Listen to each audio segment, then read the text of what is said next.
There we go. We're live. Okay. Thank the gods. Thank the gods. Yeah. That's so much fun. Yeah. Let's I mean, it's especially we'll do a little bit YouTube only for a bit. I was just thinking that. So yeah, man. We'll do a little Well, if we're doing YouTube only and we're not gonna just jump straight into the Odyssey, can I make a confession? You want to pull the screen? Okay, I'll sit sideways. Go ahead. Yes. Bless you, my son. Bless you, my son. Tell me. Yes, my father. Yes, Father, I've sinned. Something happened today that has never happened to me before in all my years of home cinema, movie collecting. Yeah, for once, right? Straight up, home theater. Generally, it's anything but. So something happened to me today that's never ever happened before. And I didn't realize it till I was on my way back. So I went to purchase the new releases today. Okay. And the new ones today, Mortal Kombat 2 came out. Very cool. The Mario Galaxy movie came out. Very good. And the new Arrow release of Falling Down. Okay. So looking forward to that. Haven't seen any of them yet on 4K disc. But I also bought the film Hairspray. Now, obviously I don't need Hairspray, but I'm, the movie. Thanks for explaining. Yeah, well, quite sure. Oh, and of course, this is YouTube only as well. Damn, they know. Yeah. All right, never mind. So anyway, I realized a few weeks back that this was coming out in 4K disc, and I rather like this. And I'm not a fan of musicals generally. Musicals are kind of quite low on my list of must-sees. But Hairspray, I actually quite like. Now, the one I like is the one with John Travolta and the various people that are in it.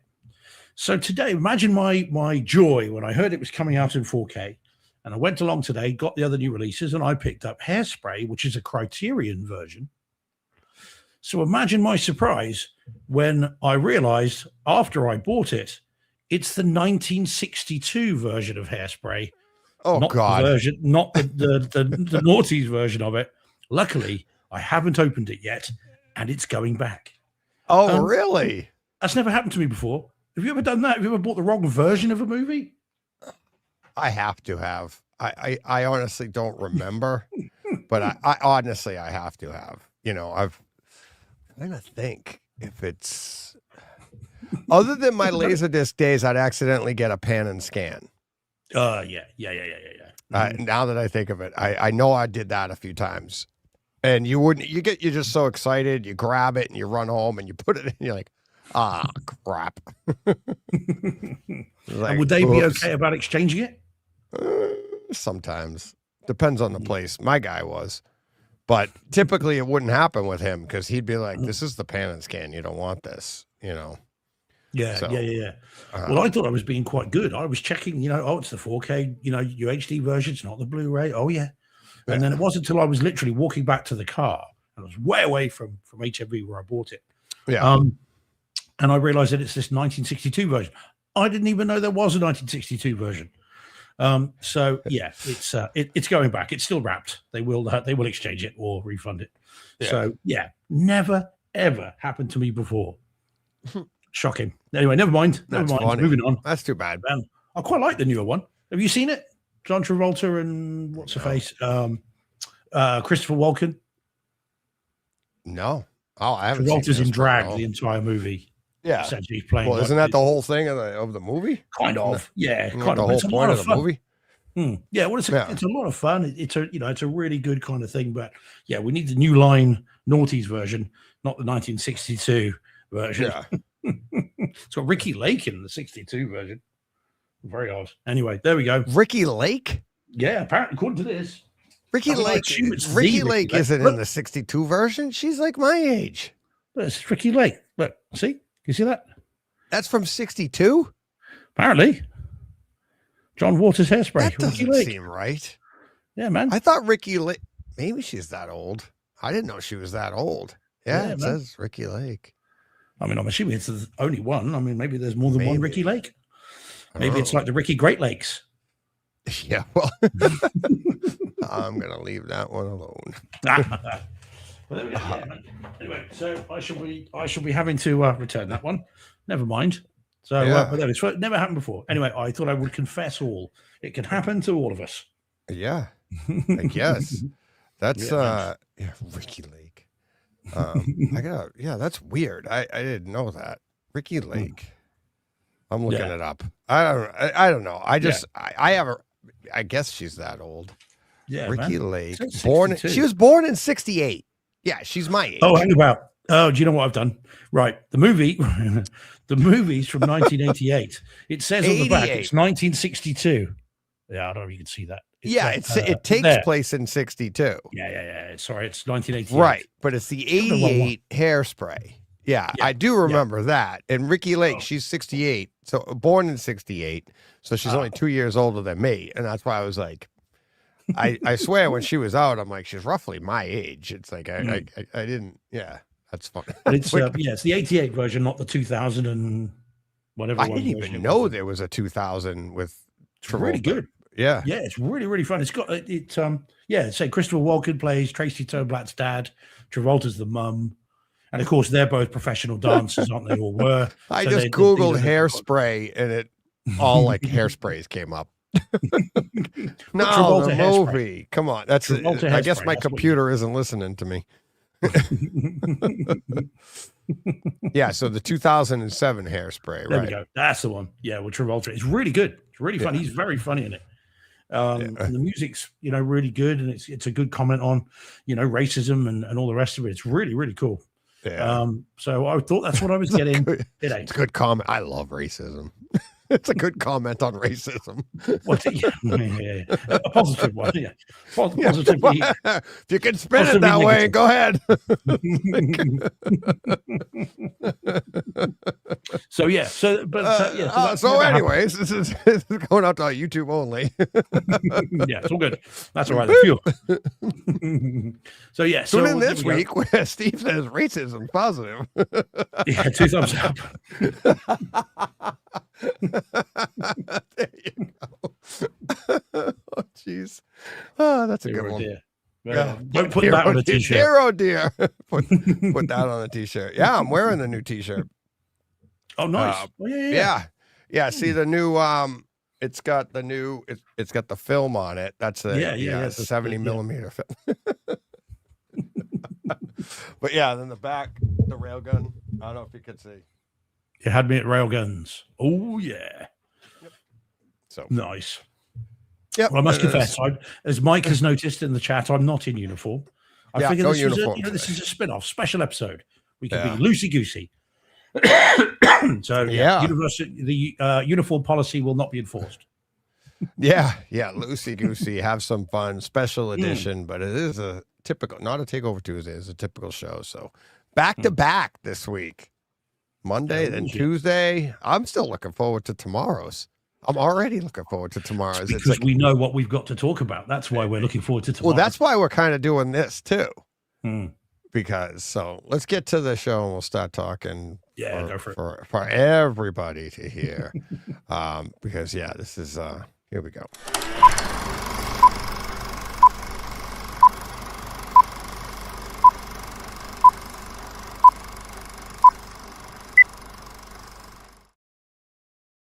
We are Brightside.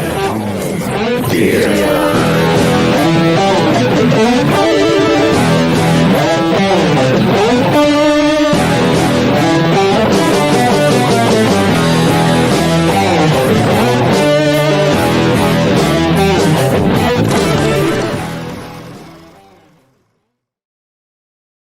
Hey, home theater nerds, welcome to the Bright Side Home Theater Podcast, the multi-award-winning giving and receiving home theater podcast. It's all about the experiences, the sights, the sounds, the scenes. Yeah. Come on, John, hit your mark, John. Come on. That's my bad. Don't blame John. My bad. I wasn't set up. It wasn't set up on the sounder. Now, why haven't we thought of this before, Deej? Why haven't we done this with every big film that hits that we really want to talk about? We should have done it before. I know. I've done it in the past with, I remember the first time, it was like the first month of the show, the first time I started it with, what was the, was it the Ryan? Gone with the Wind. No. Was it a Oz? No, it was a streaming one, Netflix. The 6 Underground? Six Underground. That's what it was. And how it was just like that was, I was like, oh my God, the first 7 minutes of that were just like crazy. I was like, I had to do a show. I jumped on and did like a 7-minute show. I was so excited for it. So we do need to do these where we get a proper event for something that, you know, whether we love it or don't like it, but we really want to talk about it. We really should do it. So on that, and on that basis, then, thanks for tuning in, everyone, to this Evil Dead Burn episode. Hijack you. You tricked me. You live. Yeah. I'm like, what? Yeah, imagine that. Oh God, that's not fair. Yeah, just insist on only talking about Evil Dead.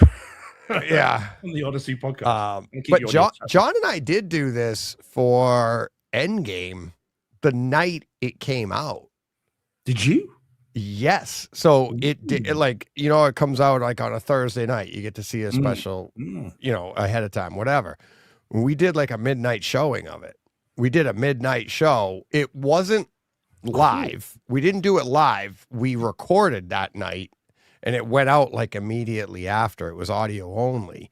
But I saw it twice and he saw it once by then because I was able to see it back to back in Millbury.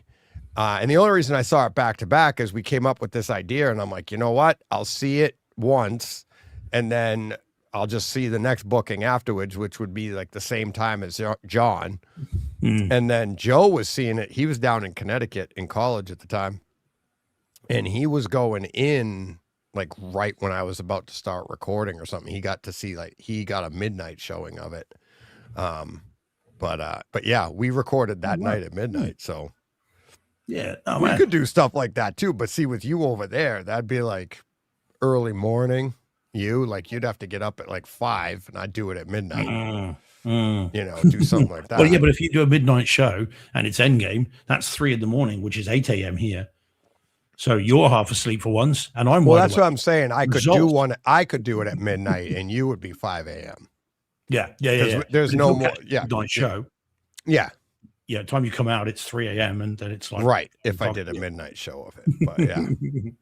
Yeah. Oh man. No. Okay. Yeah. But it's one of those things. Like we talked about the Fantastic Four, didn't we?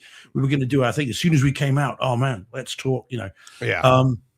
So yeah, man, we absolutely should do these more often. I think it's quite, you know, it's a lot of fun. It's fun. And it's fun. Kind of taps into the excitement of everyone seeing it. And with an event movie, I don't mean every single movie that hits.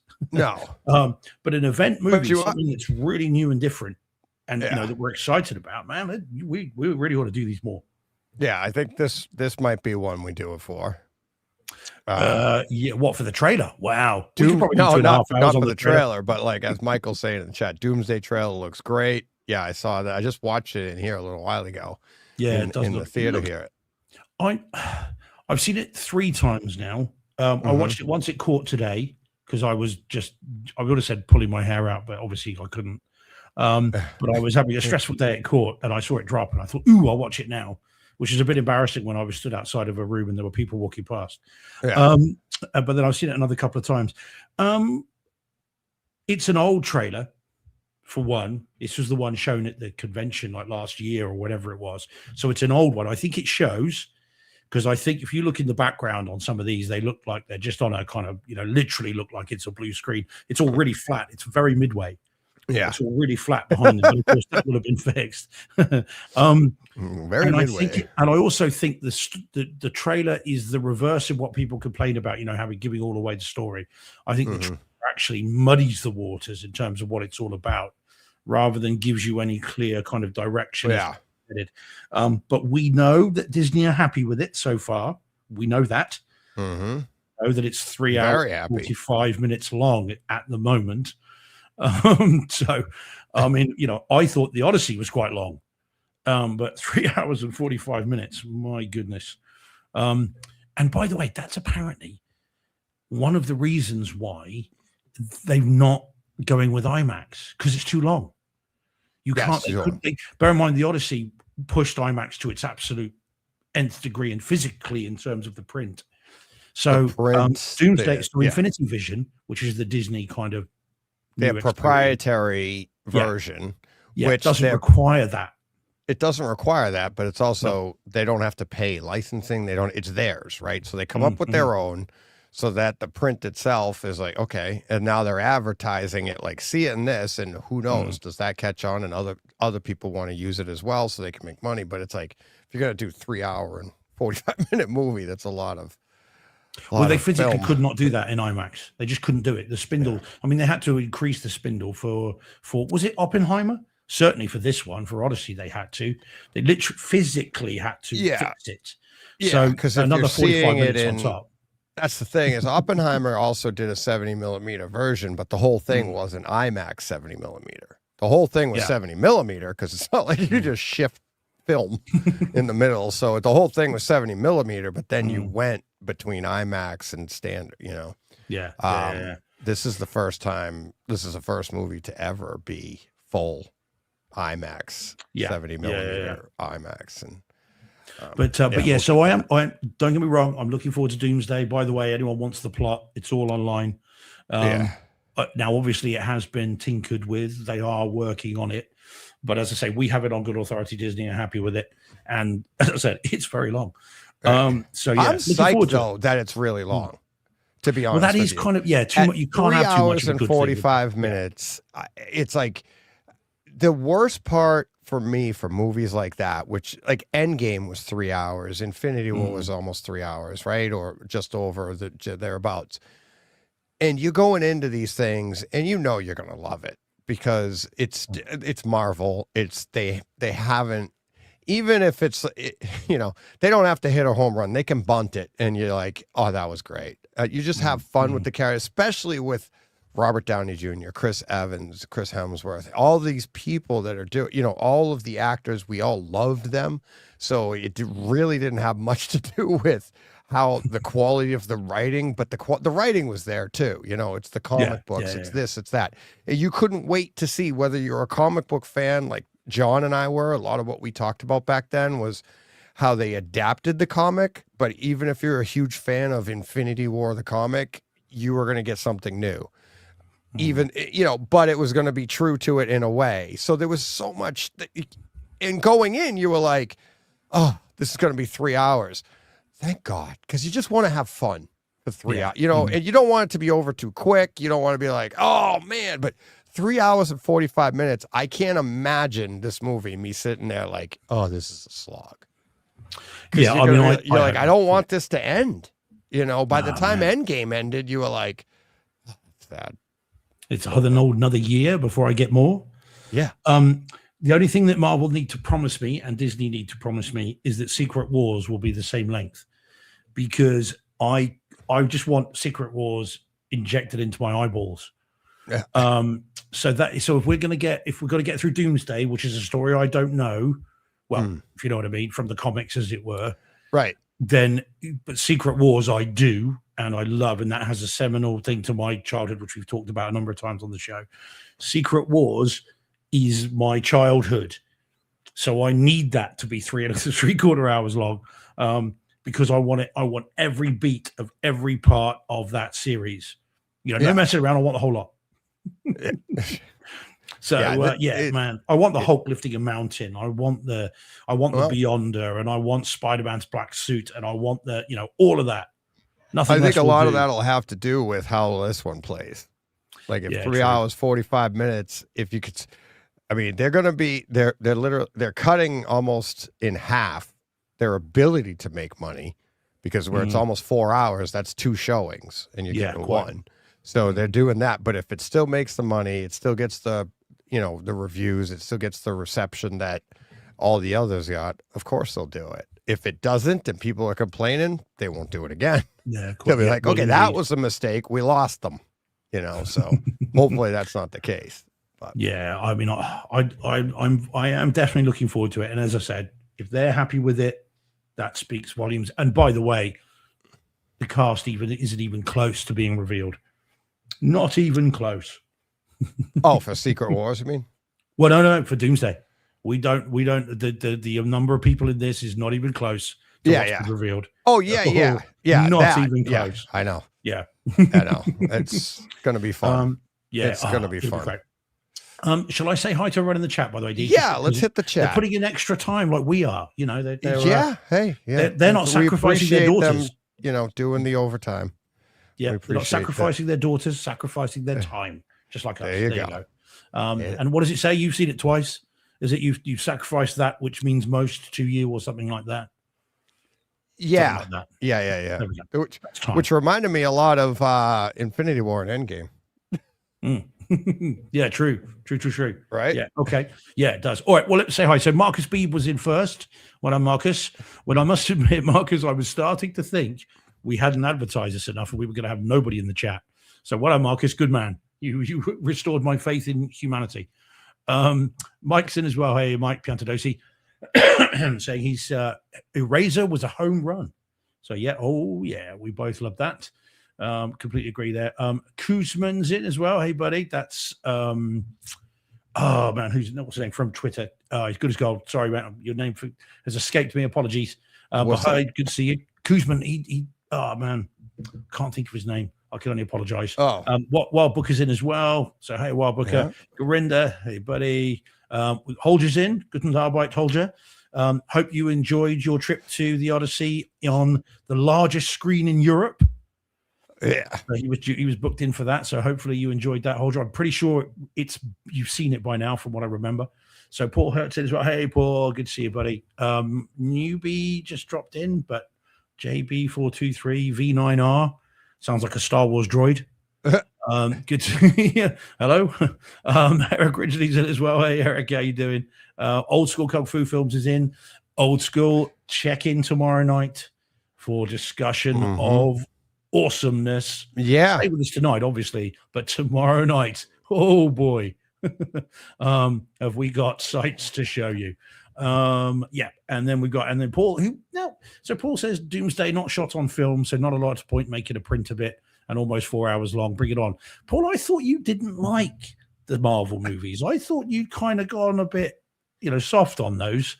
So have they lured you back? And if they have, how have they done that?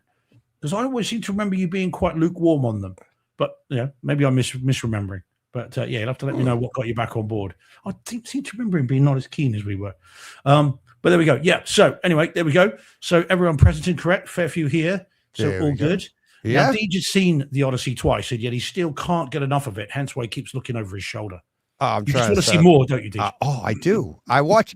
So I have the trailer playing on a loop behind me. I have three trailers, two of the standard scope, and then I do have one trailer in the 1:4:3 aspect ratio playing as well. So you'll see that behind me. Huh? Yeah, from YouTube. It's all from YouTube. Right. I need to put it on in the screen in the cinema room so I can see what it's going to look like. Oh my God. I'll send you the link. It's pretty good. And it is, we'll get into all of that. John Thompson and I have had, a little bit of a back and forth over this, as a lot of people have. And yeah, so, I mean, we might as well get right to it, right? Yeah, man. Yeah. Absolutely. This is a regular show, but it's all about the Odyssey. So here we go. Yeah, man. This is what's cool about it, because it is whatever else.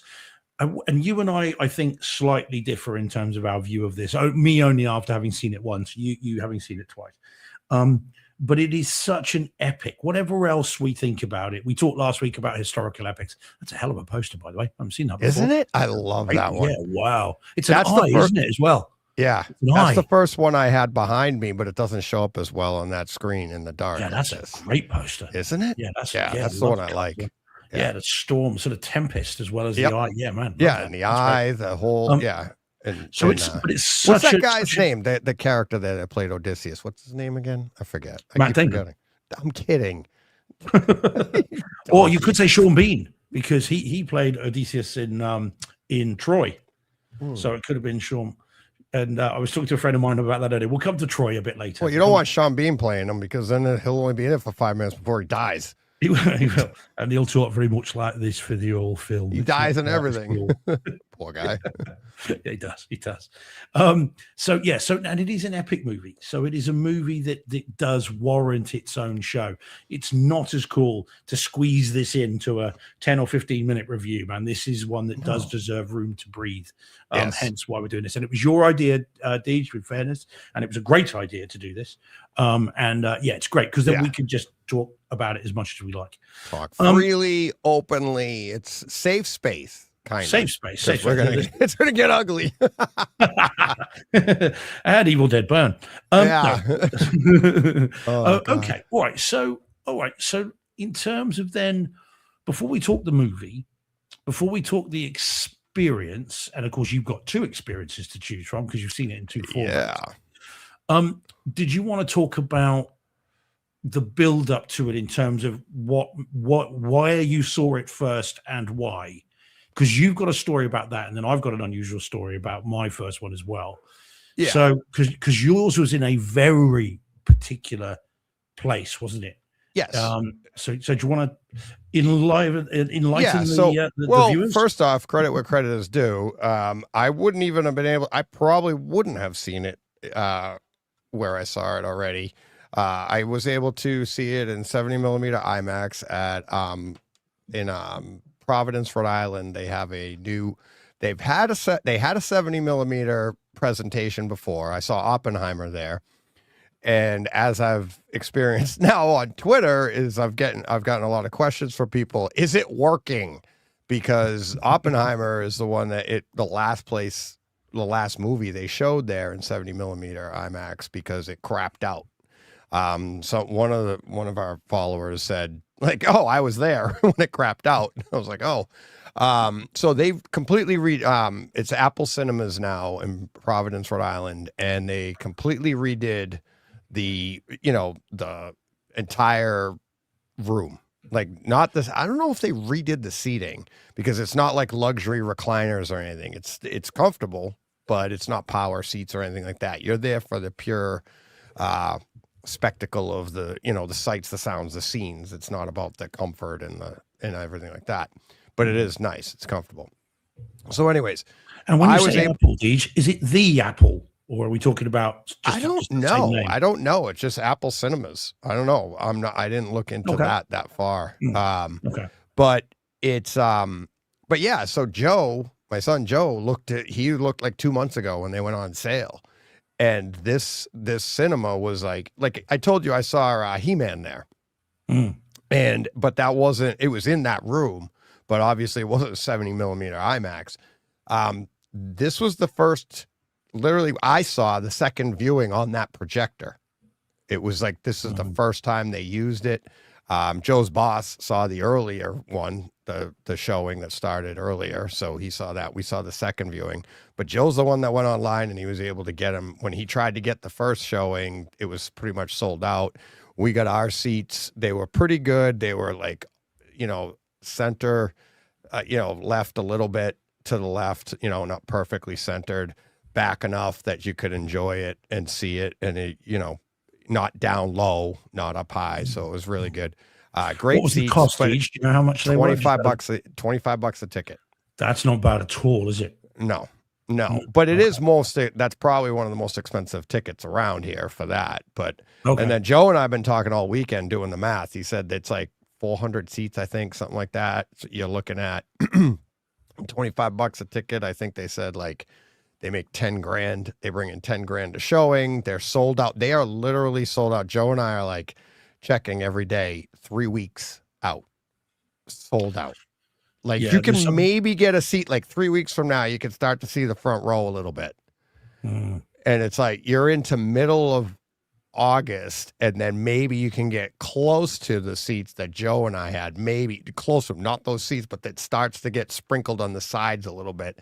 Those are filling in, and they're only showing they're showing it 4 times a day, but it's all day, like 10. And then they start at 10 a.m. and the last showing is at like 9:40.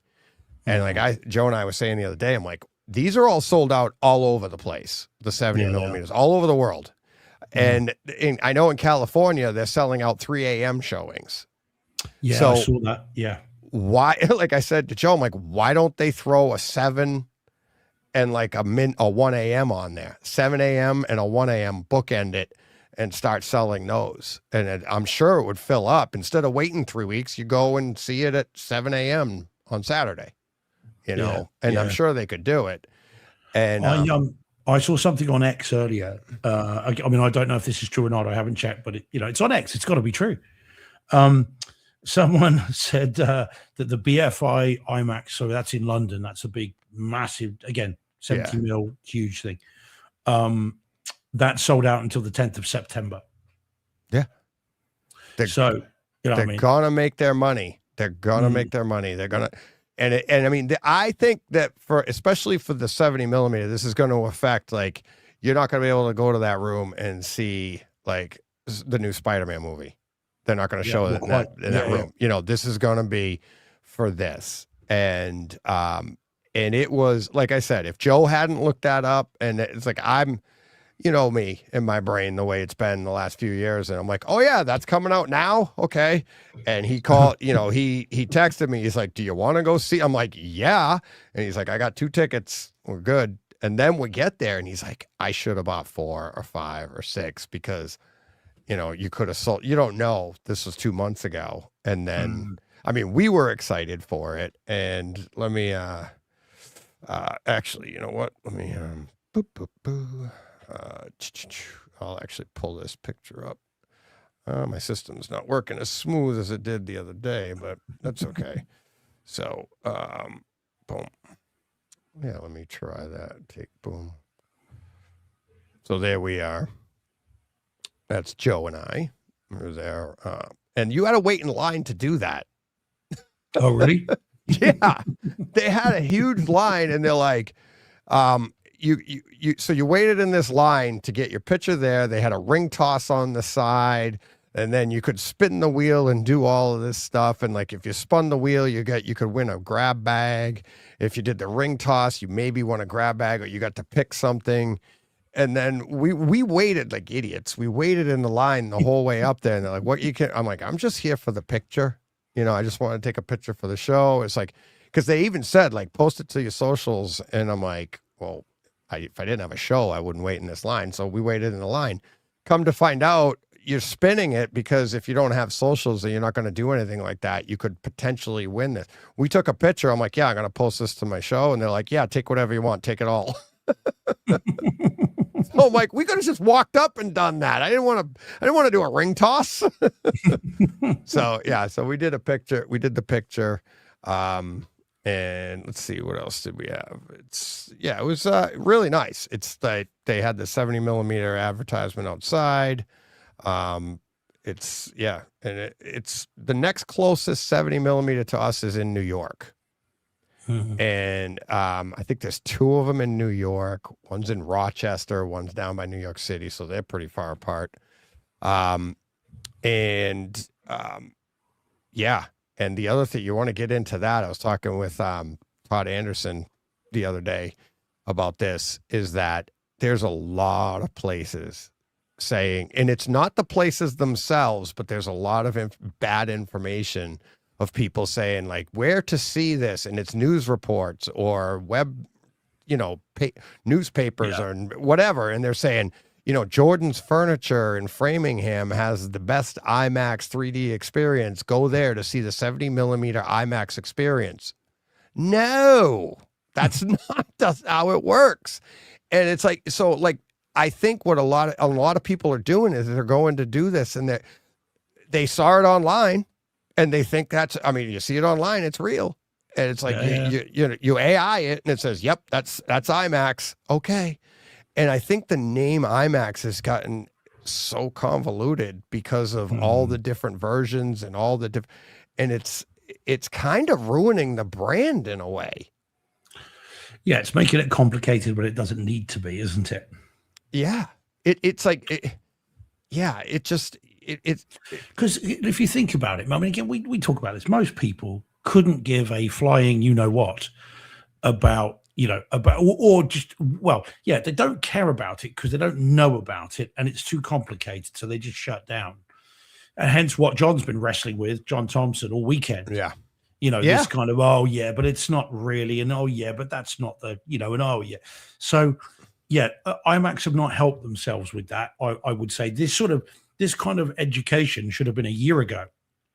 This should have been kind of, right, here we go, here it is. This is our official IMAX 2-minute documentary. Quick thing. This is what it is. But the problem is if IMAX has done, they've spread their name too thin. It's like IMAX isn't just one thing. It's like, really, it's like we have IMAX Enhanced. That's something for, like, we're still trying to figure out what the hell that means.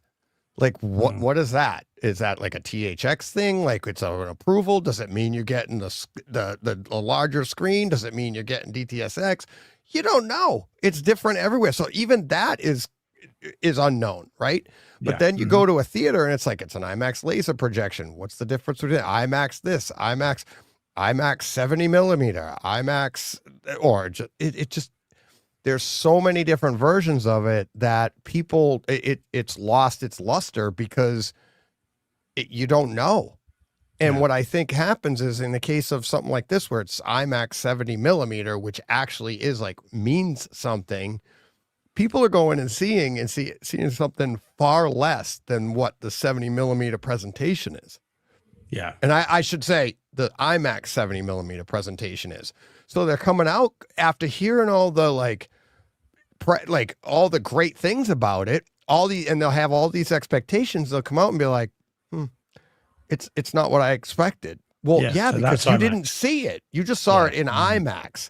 And then to the thing John's been trying to educate people online about is that this IMAX 70 millimeter, the size and the scope of it, isn't about, it's about getting rid of the edges of the screen so that you're just completely immersed in it. So if you see that on the wrong, a 1:3 ratio on a small screen, it's going to completely lose that meaning. You might as well have seen it on a CinemaScope screen where you could just, expand it out and you experience the movie that way. Because if you just shrink it down to watch a 1:4:3 and it's not the IMAX huge screen, then you're not getting that experience. And I'll talk more about that when we get to it, but it's like, that's part of it.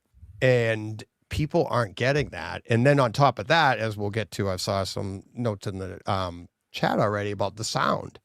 There's sound issues. And I think,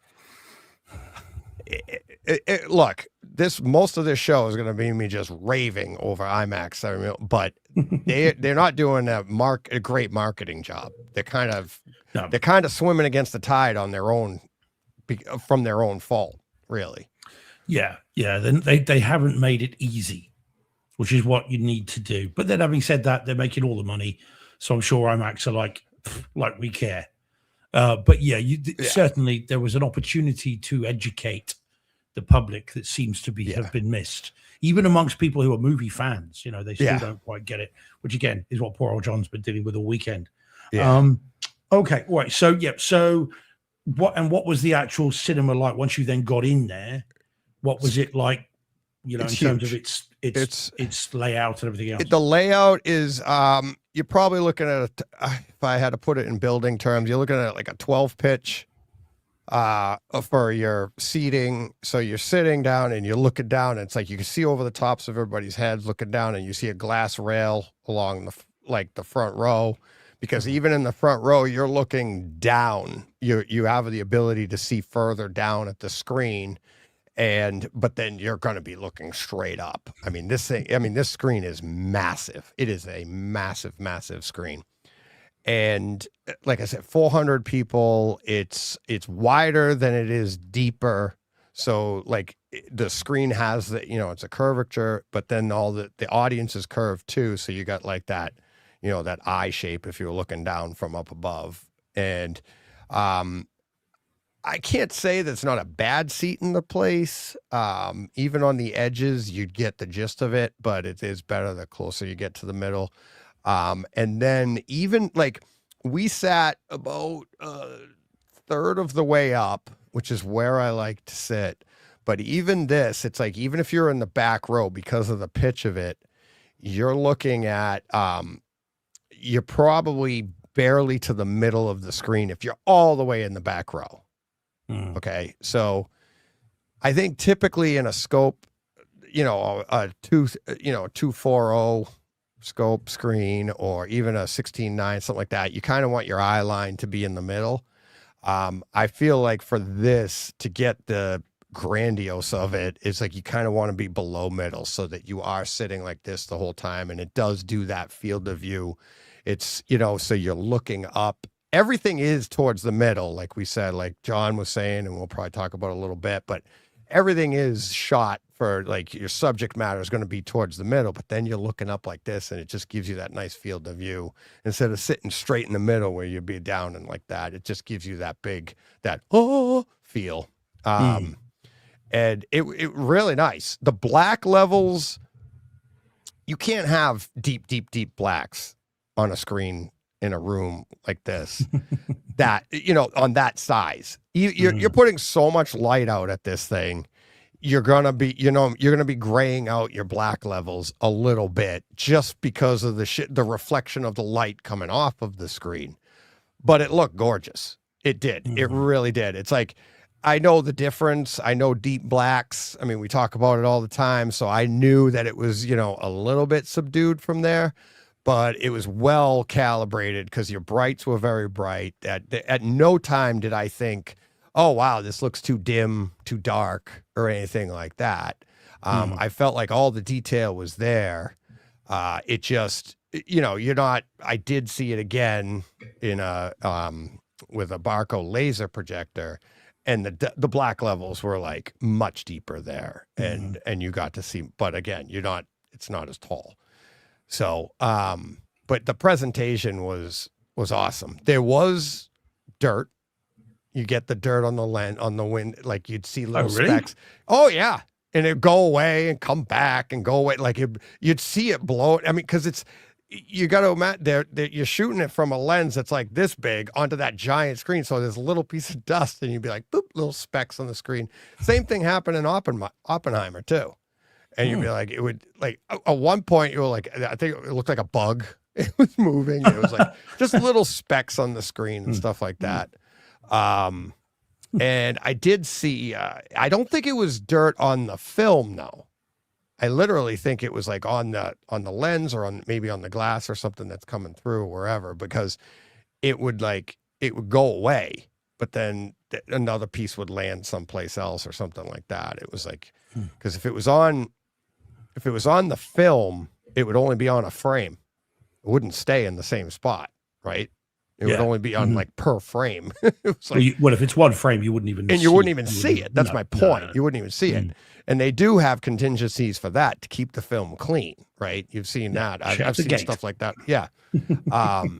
But yeah, so you get a little bit of that, but on a screen that size, magnified that size, and the room's not as deep. So you're magnifying this in a relatively short throw. So yeah, you did get that. So, but I'm trying to think, anything else? No. Okay. Oh, sound. The sound was amazing. Okay. So the IMAX had the 6-channel IMAX sound in this room, and that was absolutely amazing. It was. Like I said, I've only seen it twice, and I didn't have the experience that we'll talk about when we get to what you saw at the Showcase X Plus, but the 6-channel, it was nothing short of amazing, because the way it is mixed, the way Nolan mixes, everybody says, like, you go back to Tenet and it, like, oh, you can't understand the dialogue, you can't understand this. And I think Tenet was mixed that way on purpose. But then even in Oppenheimer, there's stuff where, like, it's just so loud and people are like, well, that's the IMAX cameras. I'm like, yeah, but it's the mix. It's like they're not compensating for the cameras in the movie, because you don't hear the cameras in the movie. But so, like, the opening scene, which I know you saw the opening, the opening scene, but it's like, it's in that hall, right? The hall of suitors, right? And in that room, it was like you could hear the characters on the screen that are talking. You could hear them crystal clear coming through the screen. The dialogue was great, but just as loud, just like if you were in that room, that you could literally hear conversations going on around you. Mm-hmm. And this is where I think if your room isn't meant for this, or it's not calibrated right, or it might sound like all channels driven and everything is coming at you at once and it's all mixed and muddied together. Whereas this 6-channel mix, it's like I could decipher I could understand what they were saying, but you were literally put in that room. So if you wanted to and not pay attention to the characters on the screen, you could try to listen to another conversation. And yeah, it would be hard to understand them because the other conversations are pretty loud too, but it was that discreet. And I think in a room that size and that width and everything, the way it was calibrated, it was perfect because the sounds coming from the back were pretty loud. But if you wanted to pay attention, you could hear it wasn't like muddied at all, but it did sound like you were in a loud room. And I didn't get that at all. I got okay, crystal clear front of the room at X Plus, but everything else was just subdued. But I think a lot of that had to do with my ears are blocked. Like they don't have a line of sight to the surround speakers in the X Plus either because of the way the seating is. So you can hear everything at the front of you. In this room, in the IMAX room, there's nothing blocking your ears from anything behind you because of the way the system is set up. Yeah. So, yeah. So any other questions on that room? No, not on that one. No, I mean, I saw it. So the IMAX here, the one I've seen, Did you see it in IMAX? No, was it? No, okay. they're all sold out. Well, there were a couple of seats, but again, not in a place that I'd want not to sit quality. And watch it. Yeah. So no, and the local IMAX. So this is the new Odeon Lux here. Yeah. Which is a great room. You like that room, right? Yeah. Oh, yeah. It's great. I mean, it's beautiful, huge screen and everything. If I could have got to see it there, I would have done. But there were just not the seats. So I saw it in the Epic screen. So this is the place where I saw Project Hail Mary, Masters of the Universe, and Supergirl most recently as well. So this is a 235, CinemaScope, whatever you want to call it, premium screen with Dolby Atmos. They said. So I booked this. I got a deal with it anyway. Normally it's £22 for this particular thing with the ultra luxe seats, all this stuff. But I got it for £7 with this loyalty thing, so it was dirt cheap. But it was right in the middle, perfect. Halfway up, smack bang in the middle, perfect positioning. And so I got there Friday. It was like an 11:45 show in quarter to midday. Yeah, and I got there just after the program had started, so that the ads, because I went in and I sat down, and I was aware of someone next to me, but didn't really think it was on my own, and I was aware of someone next to me, but didn't really pay any attention initially, and because of the time of day, I ate my lunch whilst the trailers were going. But as the ads wore on and the trailers wore on, and then eventually we get to the beginning, and just as it comes up with the Odyssey, which is over here you have a certificate, right, giving you the rating just before the movie starts, and just so it said the Odyssey, and then just as that came on, the person next to me who was a woman gave a little clap. It was like little excited clap, right? Which is what kind of drew my attention to her. I was like, okay.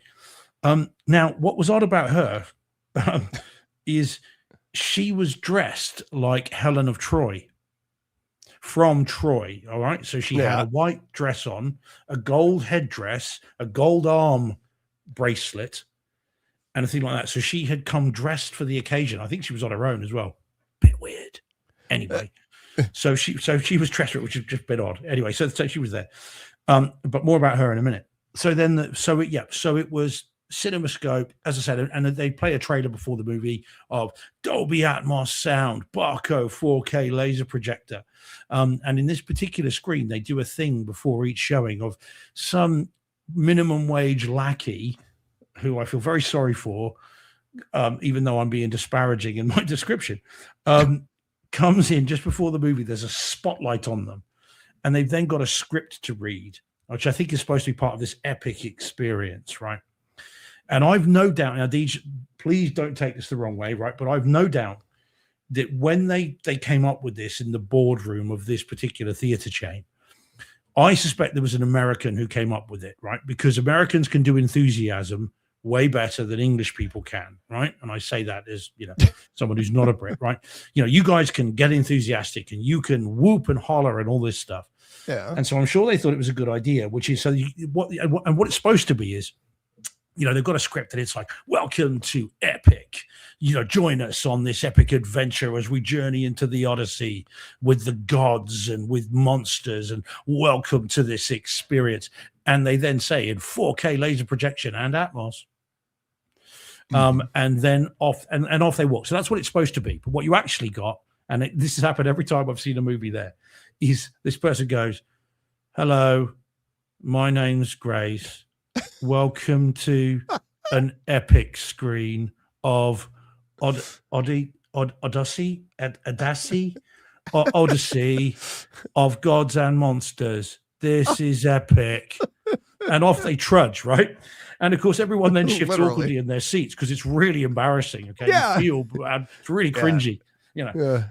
So anyway, so that's happened every single time, right? Happened with Project Hail Mary, happened with Masters. Oh, it's God. always really bad, right? So it's not great, but they do it.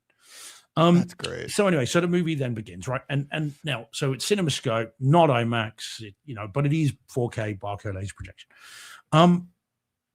And in terms of the presentation, so the video, the picture was okay. It wasn't mind-blowing. It was, in my view, quite soft. Again, I know what it looks like, what other movies look like on it. It looked quite soft to me, and it felt drab.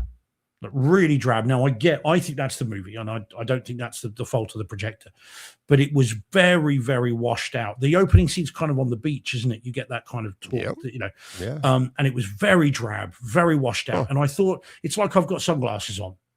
It's all really muted kind of colors. And so that started. I was thinking, okay, well, that's stylistic. I'll go with it. That doesn't look like the images I've seen of the 70 mil, and it doesn't. But okay, if that's what it is. That's what it is. But the problem, and this is going back then to something that Elihu Diaz said earlier, is the audio. Okay, so what happened here was, and funny enough, he's right about this. So just in case you're on audio only, so Elihu Diaz says, have you covered the unleashed sound plus 95 dB? Okay, so it obviously wasn't in Atmos. It cannot be in Atmos. It's John not. Thompson, who we know, and John, not only does he know his stuff, he knows Nolan personally. Yeah. And he knows that there has never been an Atmos mix of this movie. They didn't do one. They've not done one. What's funny is you texted me after you saw it, and you're like, I saw it in Atmos. And right away, like without hesitation, I'm like, it wasn't Atmos. That was they said it wasn't Atmos. And I started telling you, I'm like, no, it's an IMAX. It's this. After I said all that, I went on to IMDb. I was like, just to make sure. I'm like, nope, there's none of that, right? And I'm like, this is what they're doing, and here's the track. And we're going to talk about this tomorrow about a different movie about Atmos and everything, but it's coming up a lot lately. But so you and I are talking about this. Then we post the show. Before I post the show, and I forget who it was on Twitter, but somebody said it'll be interesting to see what the Atmos track is like when Nolan doesn't do Atmos. And I said to him, I replied, I said, wait until we'll talk about it next week. And then, so I put out the ad for the show, and I said, how does the Atmos compare to the IMAX, 6 channel?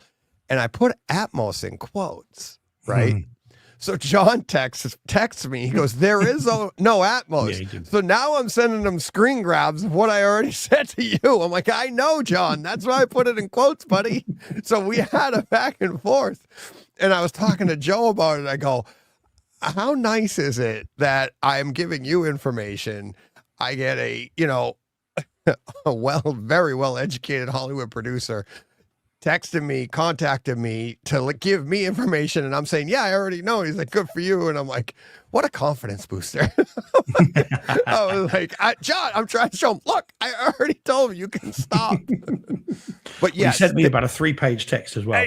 Exactly. So it's like there is no Atmos, and I think that's why they're running into trouble. Yeah, well, that's what happened. So it began, and funny enough, your description of it, Deej, is perfect. The audio initially was really muddy, and that opening scene in the hall, I was struggling to understand the dialogue from Tom Holland and Anne Hathaway. I could just about follow it, but I was struggling with the noise, the atmospheric. Yeah. But I was like, but other than the struggling to then understand it wasn't loud at that point. But then as the movie goes on, and again, we'll talk about what we thought of the movie in a bit, but as it then went on, you then get into the larger action scenes. And at that point, and there are a number of them, obviously, every time he goes to shore, he has to run for the boat. There's a number of them. And it got to the point where the audio was ridiculously loud. Now I have run into this problem before with Dunkirk, but that was in IMAX way back when, 2015, whatever it was. But with this, it was ear splitting. It was deafening. It was uncomfortable. Now, what it didn't do, when I saw Dunkirk, for those that don't, Deej, but for those that don't know, when I saw Dunkirk in an IMAX screen about an hour from here, that was so loud that the speakers were rattling in their cabinets. It sounded like they'd blown a speaker because it was vibrating inside this cabinet.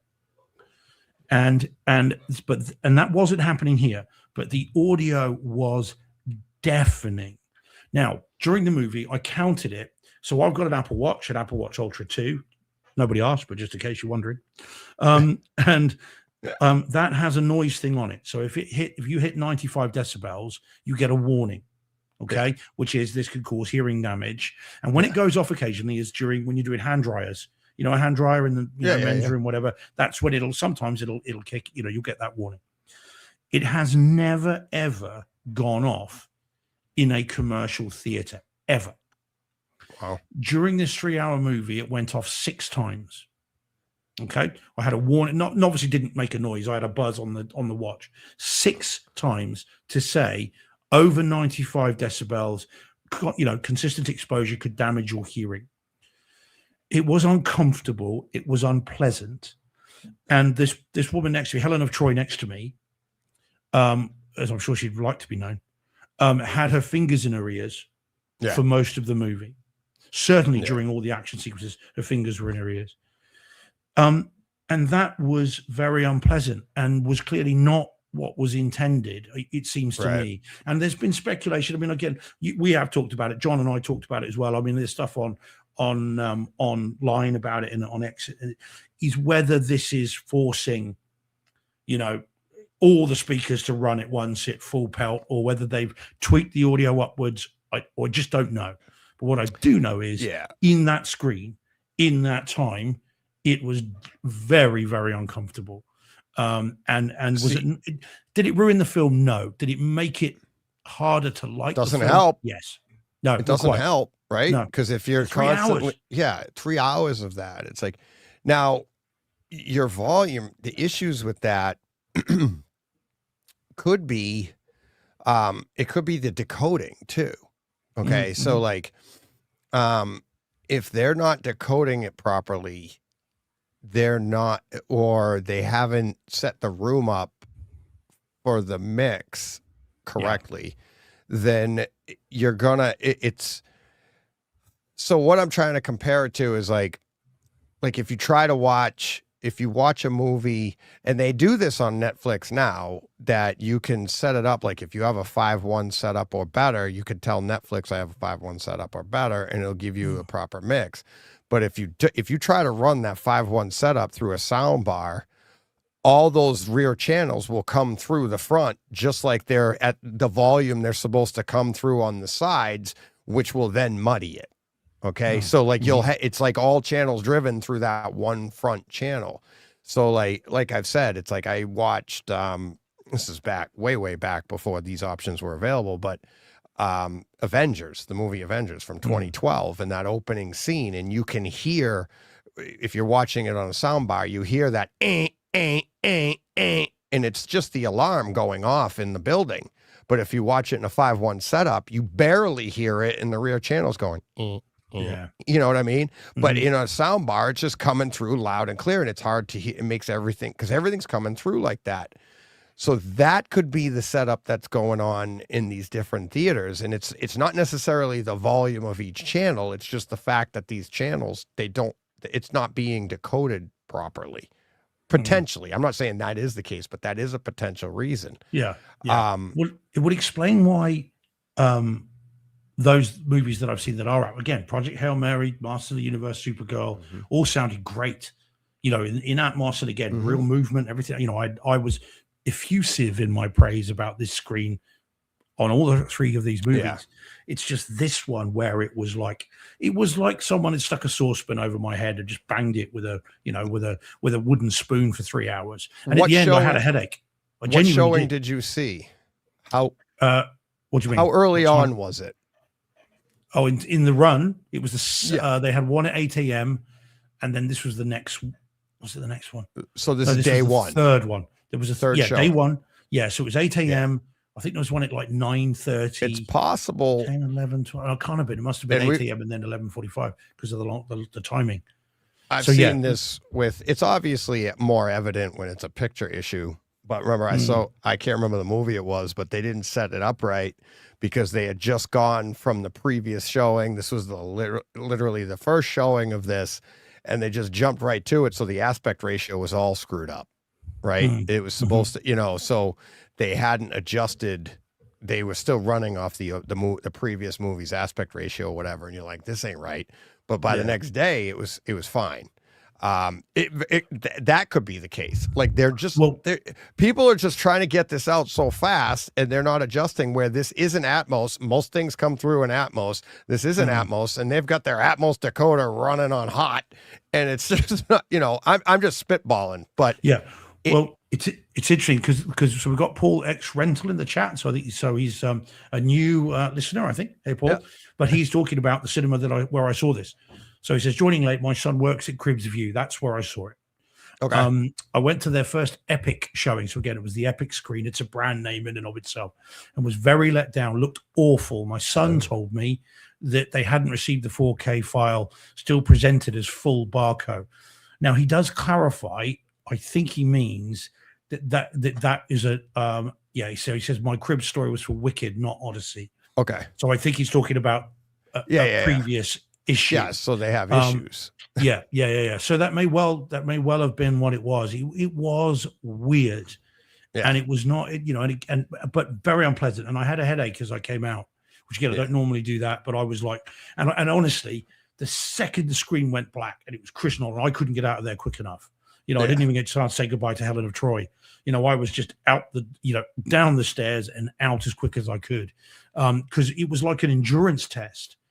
And I have to say, and we did talk about this briefly on text and stuff, but to the point where I now will not, even if there was a 70mm performance tomorrow, right? And there's one seat free and it's got my name on it and it's right in the middle, and it's like, I'm not going back to see this because I can't put myself through that again until at home. I know it'll be better when I can mess around with the levels if I need to. Not that I will need to, but I now cannot bring myself to see this again until it's at home. I just couldn't do it. Okay, let me retort. Allow you to retort. Allow me to retort. This is a good opportunity to tout the experience. Yeah. If John Thompson can recommend a theater, a 70mm, and he knows the sound is good, I highly recommend it. I was telling Todd Anderson the same thing. He doesn't have one around him. There's a reason this thing sold out everywhere for weeks, months in advance. Joe and I are trying to get back to see it. When you see it like that in the 70mm and you experience it from that, it's a once in a lifetime thing, or it feels it right now, right? Because there's 40 theaters in the world. There's not a lot of this. like Joe and I are like, we might never be able to see it again because it's going to be it's sold out for so long. It's like, do we get back before they stop showing it? And it's like, can you do that? And I feel awful that like your presentation was so bad you wouldn't even I think you're going to be missing out as a movie fan of just the experience alone, because seeing it like that is like, it's the first movie ever done in full IMAX 70 millimeter like this. Hopefully we do more like this. Oh, there'll be more. I don't know. Well, the Odyssey 2. This time it's personal. Yeah. Just keep swimming. Just keep swimming. No, to me, it's just, it's an ultimate experience. You know, it's not like anything else. Like you have, you know, Oppenheimer had variable aspect ratio. You had scenes where you saw that and you're like, okay, and it was part of the story. Nolan did it right. I like that. That's the way I always want to view it, with that variable aspect ratio. But I could view that whole movie in, you know, CinemaScope if I had to. I love that movie. I love the story.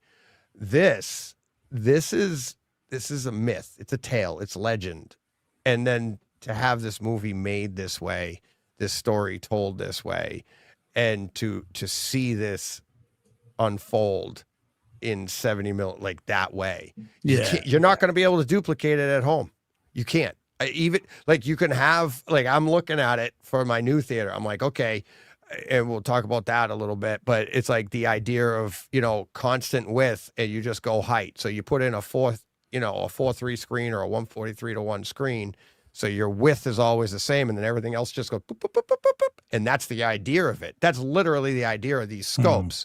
You're not supposed to be shrinking it down like that, right? But even that at home, it's like, you got to sit in the front row. You're not going to, your brain knows it's not a 20-story screen. So you just can't do it. And to see it, it's just, to lose that, like I said online on Twitter, to try and help John Thompson's explanation and be like, this is like the movie version of an infinity pool. You don't see the edges. Yeah, you're not missing anything. You're not missing anything by seeing it in a scope. It's just, what you are doing is you're missing that opportunity to have your full field of view pretty much filled. And the subject matter is centered, but you're really not even aware of the edges of the screen. And it is amazing. And the clarity is like Joe and I are going back and forth. He's like, he wants to go and see it in the front row. He goes, I want to check out the resolution. I'm like, it's filmed. There's no resolution. That's what's so cool. And he goes, I know. He goes, but they talk about that. And he's getting into like grain structure and stuff with his camera and stuff. Yeah, he's a photographer. That was photographer. But he goes, they say with the grain structure, it's like 12K or something. I'm like, yeah. I said, but it's like, it's awesome. Yeah. So I don't think you would be disappointed at all. I think if anything, you would go the other direction and be like, you're right. Because you're not going to be able to see it again unless they do another run of it. But which they may well do. I mean, you know, Universal like money, so they're almost certainly going to give this a couple of months. We'll get it. You'll get it re-released before it hits the home video. But it was such an unpleasant experience, and I know from the. So yeah, I mean, I agree completely, Deej. I mean, you know, I've seen IMAX, obviously seen really good IMAX. Again, Paul X Rental saying in the chat about that he did see it at the Odeon Lux IMAX, which is what the ones I've been talking about recently, because he's a local boy, and said that, you know, it was an excellent presentation. So I get that 100%, but I know for a fact that what I get at home will be better than what I had in this epic screen. So my experience will be enhanced from what I got, and is honestly, as much as I, you know, agree and accept what you say, I honestly think that's the only way I'm going to see this again. I cannot bring myself. It will feel like an endurance test, and I don't need that. I'll see it at home, and just hope. And I mean, Nolan being Nolan, that we'll either get a 4:3 version, I hope, or we'll get a 1.85 version. Or we'll get to choose, which would be nice, but we'll see. We'll see. Yeah, because I mean, if I'm Universal, I mean, we talked about this. If I'm Universal, Deej, and I'm going to be bringing this at home, if this is me, you know, we talked about pan and scan, you know, way back with. Yeah. If I'm Universal, I'm going right then. Okay, your 4K disc, then you can have 4K 4.3, you can have 4K 185, separate discs. So if you want to buy them, you buy them. You can have 4K 235, you can have 4.3 185 to 4K 185. You choose what you want. Yeah. And then just chuck them all out and watch the people like us buy them all. Yeah. I would hope they would do that. I would buy them. I would, you know, if I have the option, I want the full, you know, whatever it is, the IMAX 70 mil. I want that aspect ratio. I want that at home. I want to experience that. Like I was saying, even here, it's like I was doing the trailer and it's like I took my seat, I moved closer and I scooched myself down. So I had to, but you got to get close. I'm like 5 feet off the screen and not that close, but it's like, 5 feet off the screen and it's not close, but it's like, it's an experience. It's great. And I'm thinking like in a theater, like, you know, what my new theater is going to be with the giant screen. It's like, it's not going to be, you know, Providence, but it's going to be, I mean, that aspect of it, just like the Snyder cut, right? Snyder did it for a reason. His reason, it wasn't to get rid of the edges. His reason was these superheroes are supposed to be larger than life. They're supposed to be taller, right? That's the, and it worked, right? It's an artistic choice and it worked. Nolan's doing it for another reason. You know, he's trying to like, you know, take this and it's like just immerse you in this, to the point that I'm wondering if we don't get this at home because they're trying to do, I think what Nolan's trying to do is he's trying to reinvent that movie going experience. Right. So all this talk of the 70 millimeter, you know, IMAX experience, and you hear people and see people online and they're all upset. Like, why would you do this if only a few people can see it? Okay, why did they invent the color TV? Only a few people had them, but you do it, and then if it becomes popular, they make more of them. You don't just, it's like everybody thinks it's like we got to make stuff for everybody has to have it. They did. Everybody can go see this movie. Everybody can try to find it if you want to in 70 millimeter IMAX. Some are just going to have to travel farther, right? If I didn't have one in Providence, I wouldn't have seen it. But I mean, maybe I would have trekked down to New York. Probably not. I don't know.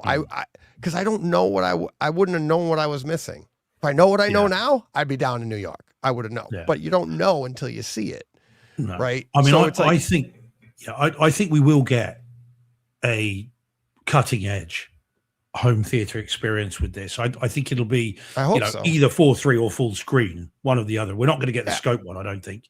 At least not I don't think that will be the default. Because we're going back as far as Dark Knight and Dark Knight Rises, you know, we got the shifting aspect ratios. Nolan was very good. Dunkirk. Well, Oppenheimer, the only place you can get the variable aspect is on disc. Kaleidoscape doesn't have it. Streaming doesn't have it. The only place you get it is on the physical disc. Yeah. Now I'm wondering with Kaleidoscape and their cinematic 4K, does maybe the cinematic 4K get the 143? Because they do that too. Like the Dark Knight has it's not the variable aspect ratio. That's the standard one. But I think the HD is the variable aspect ratio. They went the other direction. It's weird. The 4K is just the standard, you know. So I don't know. Dark Knight? Of the Dark Knight? No. You get on disc. On disc, yes. Yeah. On Kaleidoscape, you don't get the variable aspect ratio in 4K. Okay. Oh yeah, man. Yeah. It was one of the first films I saw on the display because it was calibrated, and then it was one of the test discs that Vince Teo used. And he's like, "Look at the black levels." So. Yeah. Okay. Well, let's quickly just go through some of these starred ones because there's a funny one here which will lead us into it. So TSG says, so what I'm hearing for is wait for disc. No. See it. 100% see it in theaters. But what we're saying is, I think, aren't we, Deej, get as close to the 70 mil as you can. If you can see it in that, see it in that. But if not, The only thing I'm interested in doing for myself is I would like to see it in like the IMAX, like a laser presentation that has the full aspect. You know, I think you can see it the same aspect ratio in laser. It's just not the 70 millimeter. So it'll be a smaller screen. It'll be a laser projector. So it won't be as big. And I would be willing to bet that's where you would say like maybe it's a little softer or something. I don't know, because it's not the 12K of a 70 millimeter cut. Which, to your point, our home release should be done off of, for the smaller screens, should be done off the highest quality. So you would think that Nolan would do that anyways. So I mean, and that might be one of the ones maybe they do with might be one of the first 8K movies on Kaleidoscape. Because they have that ability. This entire movie is already 12 thereabouts with the film version. Maybe that was the idea all along, Deej. Could be. What stranger things have happened? Like, look at, Mad VR piggybacked off of Maverick with their variable aspect ratio and stuff. And that was huge for them that year. Yeah. I don't know if they know these things ahead of time. Like, because I don't think, honestly, I don't think Kaleidoscape knows which version they're going to get ahead of time. But who knows? Somebody's especially with an auteur, with an 8K movie. Well, especially with an auteur like Nolan, if anyone's going to be very exacting, it's going to be him. Oh yeah, yeah. So Paul Hurd also says, so surely Epic will be deluged with complaints, or is it because we're British and don't complain until we're in the car? Yeah. I mean, I did toy with the idea of going to speak to them after this show and saying, look, it's way too loud. But the problem is, they don't know. 2, they don't care. And 3, they're going to be like, oh, it's just old man shouting at a cloud. Oh, it's you. So I decided against that because it's just, what's the point? They're not going to care. TSG says, so this is an interesting one. I was talking about someone of this today. So will this be on disc in time for Christmas? Yes, surely. But I bet you it's not until just before Christmas. Yeah, they're gonna make us wait and wait and wait. I think this November, early December, Maverick case where it's gonna, absolutely, gotta be, absolutely. And then this one nicely brings us on to the next big deed, because somehow we're an hour and 20 minutes in, and we haven't actually talked about the movie. So we kind of have. We're not talking spoilers, but we kind of have been talking about the movie and the experience of it. Yeah, true. But go ahead. True. All right. So Mike says, I imagine Steve enjoyed the witch scene. Well, let's talk about that then. So, what did you think then of the film then, Deej? Because you saw it twice. I saw it twice. Yeah. So, what did you think of the movie? The movie itself, I think I said to you, I saw it obviously saw it in IMAX enhanced, IMAX in a 70 millimeter. Then I saw it in X Plus with like a 239 screen. I like Oppenheimer better as a movie. Even after the first showing? No. I was going to say, wow. Okay. No. After the first showing, I'm like, this movie of the year. This is everything, because of the experience itself. It is so greatly enhanced by that 70 millimeter experience, right? It is, and it's an experience. Seeing it in scope after the fact, I've kind of wavered a little bit on that since my initial after walking out of X Plus, because it's like, after seeing it, I saw it in back-to-back days. It's like literally 9:40 at night and then 2 p.m. the next day. I saw it at X Plus. So I'm walking out of X Plus and I was like, that is not the same experience. And it's not. It's like I said to you before, the audio isn't as good. And that a lot of that is because the way the room's designed. It's you don't have clear line of sight to the speakers for your ears and everything like that.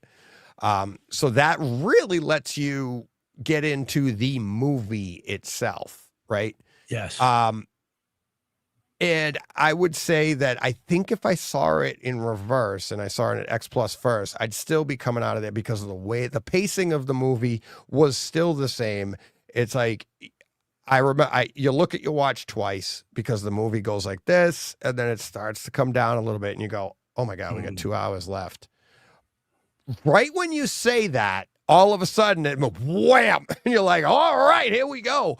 And then the next time you look at your watch, you're like, oh my God, there's only an hour left. this is great, right? And it's like you're having a fun time. Both places I thought that. I think it's just obviously the first time I saw it, it was much greater. The second time, I know the pacing, I know what's coming. And it was, so the movie itself, I don't think, I didn't enjoy it as much as I enjoy. Like, I can watch Oppenheimer in any aspect ratio, in any time. It's like, I prefer one, but I can watch it in all. This one here, it's like, it really, to me, because it's a fable, it's a myth, it's this, all that legend, whatever, it just really needs to be shown that way, in that grandiose way. And it was just so much fun that it's part, to me, that because I saw it first that way, it makes it part of it. So that, to me, also kind of takes away from the story a little bit. Yeah. Yeah. Yeah, he really didn't learn, did he? Yeah, no, yeah, they kind of, yeah, exactly. Not to give it away, but yeah, you'd think after the second or third time, you'd be like, you'd tiptoe a little bit. Nope. Yeah. Like, do. Or let's not go to an island. Let's just drown. Just see if we can fish. Exactly. You don't have to go ashore for that. Yeah. Yeah, but yeah, so I think the movie itself, I think it's well done, well acted. I do. I think Leguizamo is phenomenal. Mm-hmm. He is phenomenal. Like, you don't even know it's him at first. You're like, oh my God.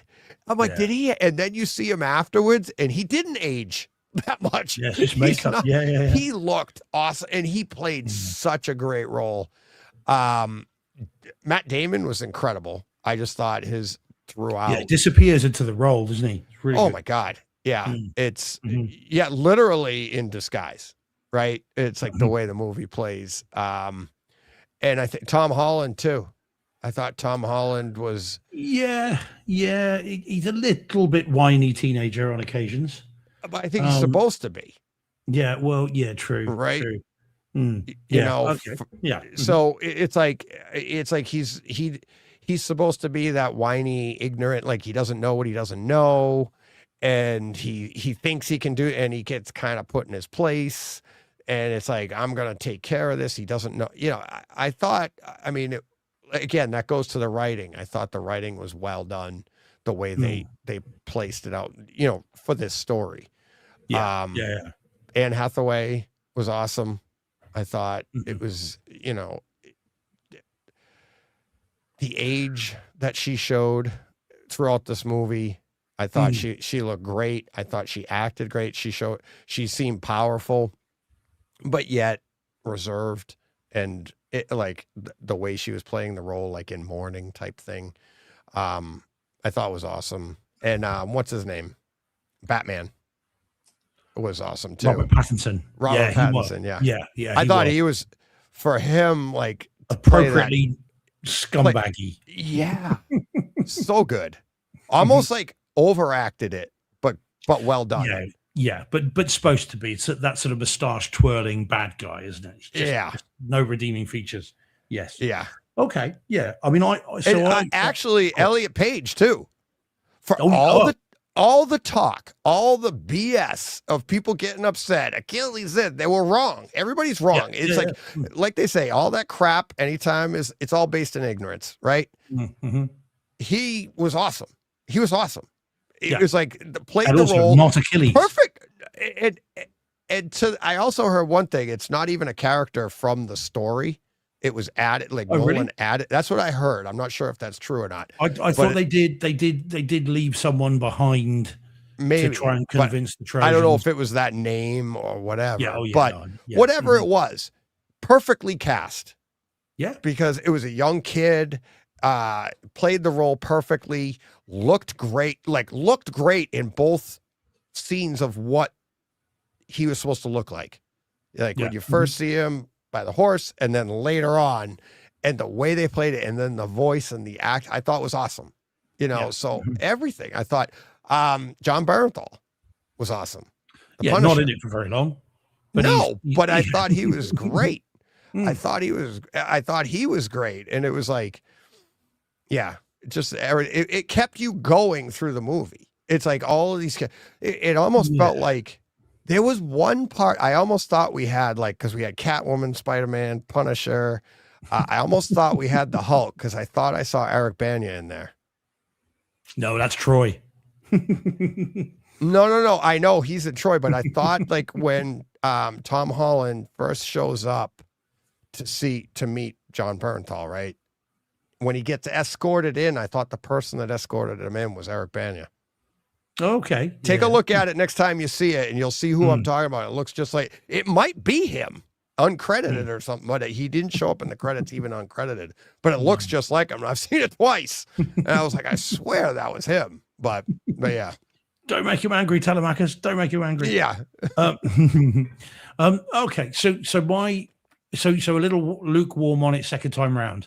A little bit. Some of the shine came off. Like because as we say here, the experience it can be enhanced by the by the equipment or whatever you want to call it, whatever we say. I can't even get our own saying right. The delivery system. There you go. Thank you very much. It can be enhanced. So it did take the shine off it a little bit because it's not the same. But I still think it's a great movie. You, on the other hand, you didn't have the experience of the enhanced delivery system. So what I had, and yet very similar to you in terms of your comments about the second time. So I went in with an open mind, and again, bearing in mind, you and I had a conversation with someone a couple of months back who had already seen it, who said there are problems with it, and they are well known. We won't say who, but we knew that there were some in the industry who did not think it was all that. So anyway, but I went in with an open mind. I thought exactly as you said, and funny enough, there's another critic who I listened to over the weekend who said the same thing. I thought the first hour was a slog. It dragged for me. Again, bearing in mind, soft picture, too loud, muddy sound. It did drag, and I thought the first hour, because I know the story and I know kind of where we are. I mean, I've seen Troy lots of times, but I know the story, and so I thought I knew where it was going. But my problem with it was it felt a bit like, oh look who's turned up. Now it's Charlize Theron. Now it's Anne Hathaway. Now it's Tom Holland. Oh look, it's Barco. And for the first hour, that's what it felt like. Doomsday? To me. Yeah, well, quite what it was. It was a bit like, guest starring, and so each kind of character you kind of went to that, and so that was a bit weird. Also, I thought the editing was a bit odd initially as well, and it took me a while. The phrase I came up with as I was thinking about it was, it took me a while to get into the rhythm of the film. So the editing of it was a bit odd. So characters talking, then you get a 3-second flashback, or a 3-second flashback and a flashback and a flashback. It's not Inception. And quite. And so I found that tiresome. I found it a bit off-putting. And so for the first hour, I was thinking, right, okay, I'm beginning to lose some patience with this. And I will be honest, I'm not gonna lie about it. There was a small voice in the back of my head, an hour into it. Oh wow! That was thinking, 1, there's another 2 hours of this. Yeah. 2, you've got Furious in 4K and Dolby Atmos and at home, the best martial arts movie of the last 10 years. So say. And there was a little voice in the back of my mind thinking, we could be at home watching that now and not be here. Do we want to stay? Now, luckily, it was only a small voice, and I was able to tell that voice to go forth and multiply. And so I did stay, and I'm glad I did, because I'm with you. And again, lots of other people have said it. At an hour, it kicks into gear. You start one. I got the rhythm. Okay, I see what this is, how this is being told. 2, he roundabout. Where again, we're not going to spoil it, but there is a particular moment where his mission is very clearly laid out, and you then get a sequence of sequences that are, for me in particular, be with my particular interest in, horror, there are a series of these things that actually then play right to me. And I won't spoil them. I mean, fine. But there's one after another that become increasingly horrific. And one is mentioned by Michael earlier, which really did play to me. I mean, they were like, oh, okay. Yeah. Now I'm on board. Now I see where this is going. And it does build, and it does build, and it does build. And the sequence towards the end is awesome. So I did find the first hour tricky. Last 2 hours, much more enjoyable. And I was along for the ride, and I did enjoy it. I know I'll enjoy it more when I watch it in a more comfortable environment, but I did enjoy it overall. But for me, at the moment, it's about a 2.5 out of 5. So it's an average kind of movie at the moment. I am sure when I watch that again at home in not Atmos, and in 4K, when I can control the environment and exactly, and I can control my comfort level, I have no doubt that I will enjoy it much more, and I'm confident of that, because I did with Dunkirk. I hated that when I saw it in theaters because of the noise. Yeah. Watched it again, really enjoyed it. Each time I see it, I like it a bit more. So I'm confident I'll enjoy it more. But for now, at this particular moment in time, it's 2.5 out of 5 for me.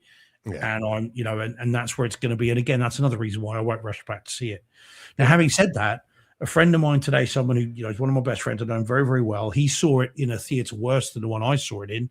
He saw it in a bog standard 235 presentation with old school seats and with, an old theater.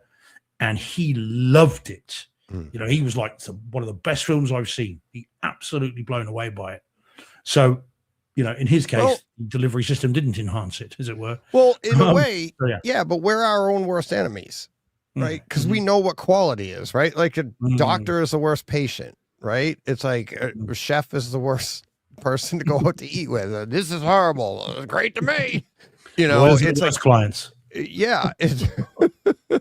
But it's so to us, it's like you were taken out of the movie because you know what the experience is, a quality experience is supposed to be like, right? Where he's just there for the movie. He's not there for that overall experience, where I think if it was a really good experience, it would enhance it for him. But the fact that it didn't, he was just like, I can hear it. I can see it. It's like, there were no frills. I'm just getting the story. It's well acted. It's well done. I think, you know what I mean? So I think the delivery system really hampered your ability to enjoy this, right? It's which is a credit to the movie itself, that it's like, okay, you still want to see it again, just not there. It's like, you'll get it. And I almost feel like that's also, I think if it was anybody else or any other movie, you'd be like, that was just horrible. But you trust Nolan. You understand what other people like myself are saying. You get like, okay, I had a bad experience. Yeah, it wasn't. And you can sense I can sense that there is a better movie underneath that experience. And as with many of Nolan's films, I don't love his movies necessarily, but I do admire them. Like Inception, I don't particularly like the movie, but I admire it. I admire the work that went into it. Similarly with Tenet, I've only seen it once. Not sure I could bring myself to see it again. But again, I admire I can see the work that was put into it. I'm just not terribly engaged with it. Nolan's like that as a filmmaker generally for me, outside of the Batman movies. Yeah. But I with this, it does talk to me, to these sequences that I'm very obliquely referring to. One in particular, which Mike correctly pointed out, I did enjoy. There is a scene in there that is, again, without spoiling it, that is fantastic. Which was I love that. That is to the horror fan in me, that is absolutely awesome. There is the seat right in the middle. Just very, very good indeed. So I'm confident there is a better movie underneath that experience, which will be unlocked with a good, getting it in Cinema George. Yeah. I'm confident of that. But yeah, and it's just one of those things that I suppose you can't always get a good theatrical experience. But it was bad enough to not make me want to see it again until I see it at home. Yeah, that's too bad. That's too bad because I thought, I mean, it's going to be a great home theater experience, I think. Oh, yeah. I mean, Nolan's typically are. I mean, think of one that isn't. They're all reference, and they're all like what we use his name in debate of object-based surround. Like, you don't need it, people. And I actually, at my second viewing, I actually had to speak up. So my first, that's the other thing I hadn't even mentioned. A lot of people, I've seen people, I'm not the only one that's seen this, but I think the 70 millimeter IMAX also came with, there were no trailers. You got 10 minutes of Dune 3. We got that. Okay. Yeah. Okay. So that was really nice. Okay. Really cool. Very good action. Great. Great experience for that. And it got you in right into the movie. No frills, no boom, bang, right. And right after that, boom, here we go, right into the movie. X Plus had trailers after like 25 minutes of trailers. Okay. So here we are. You're coming in. This is day one. This is on the 17th, 2 p.m. It's supposed to start at 2:20, and we're at like 2:45 now. And the final trailer is over. They're about to, they showed us where the exits are. Thank you very much. Didn't know. And now they're starting the movie. And 4 donkeys in the row in front of me come walking in. And then they stand there. And they're looking. And long story short, the people that were in those seats weren't supposed to be in those seats, and they're all just staring at each other, and like right in front of the screen. I'm like, and finally, I mean, this is a good 2-3 minutes, and I was like, move, somebody's got to move. I had to say something, and it was getting louder there. It's starting to ramp up, but I'm like, what? They're just staring at each other. Oh, and they got their phones out with lights on so they can see the seat numbers, and I'm like, what are you doing? And I at one point I'm like, and they're like, hey, relax. I was like, you had 25 minutes of trailers to figure this shit out. Whoops, sorry. But I'm like, that's what I'm like, seriously? You wait till the last minute and come in. Now, I granted somebody's in your seat, but the people that are in the seats, get the hell out. Do something, because this is the beginning of the movie. And you're like, oh my God. Luckily, it was 3 hours long, so I forgot all about that by the end of the movie. But it's like, oh, come on, people. Yeah. Luckily, my one was fine. There were no talking in it. There were no phones. It was good. I didn't get any of that, which was good. But still, if the presentation isn't good, then we get that issue anyway. And the impression I got, because there wasn't talking, and it was a very busy theater. For 11:45 on a Friday lunchtime, it was packed, and yet people seem to be engaging with it. Obviously, Helen of Troy had her fingers in her ears, but I think generally most people, they did seem engaged. No one did walk out. I would have been the only one. I'm glad I didn't. Although I could have been like the only person in the history of mankind to have walked out during the Odyssey. But anyway, the audience were clearly engaged. Deaf, but they were engaged. But yeah, no, I know I'm going to enjoy it more. I can't wait to get it at home. It will be forever. I mean, TSG says before Christmas. Of course, what they might do is give it to us digital before Christmas, and then drop it properly in the new year after another release, another theatrical run. Because Nolan said, isn't he, he's taking 3 years off after this. Oh, really? So they're going to want to squeeze every penny out of this that they can. Well, yeah, he's going to save up. He's going to put some money away. Well, Universal will, though, because of course, this is his first non-Warner's movie, isn't it? So Universal put a lot of money. Okay. Yeah. So Universal put a lot of cash into this, so they're going to want to wring this, infinitely. Yeah. And they do that with the 4K discs, of course.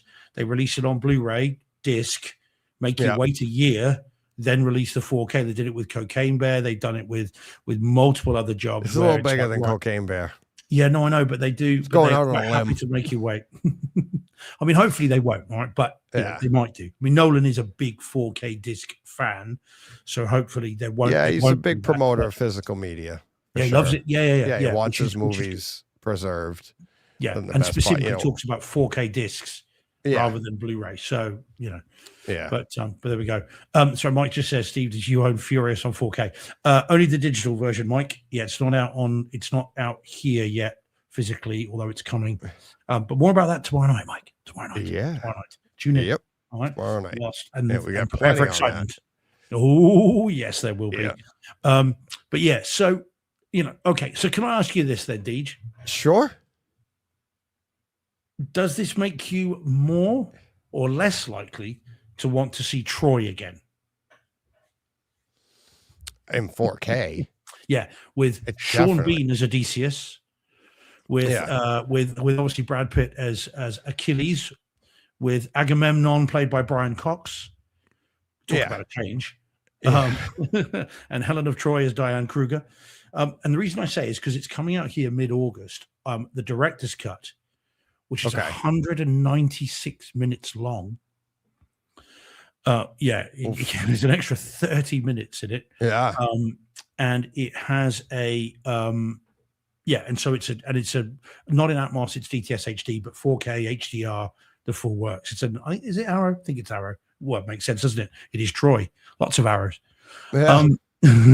But it's coming out mid-August. Ralph Potts reviewed it today and said it's a really good upgrade.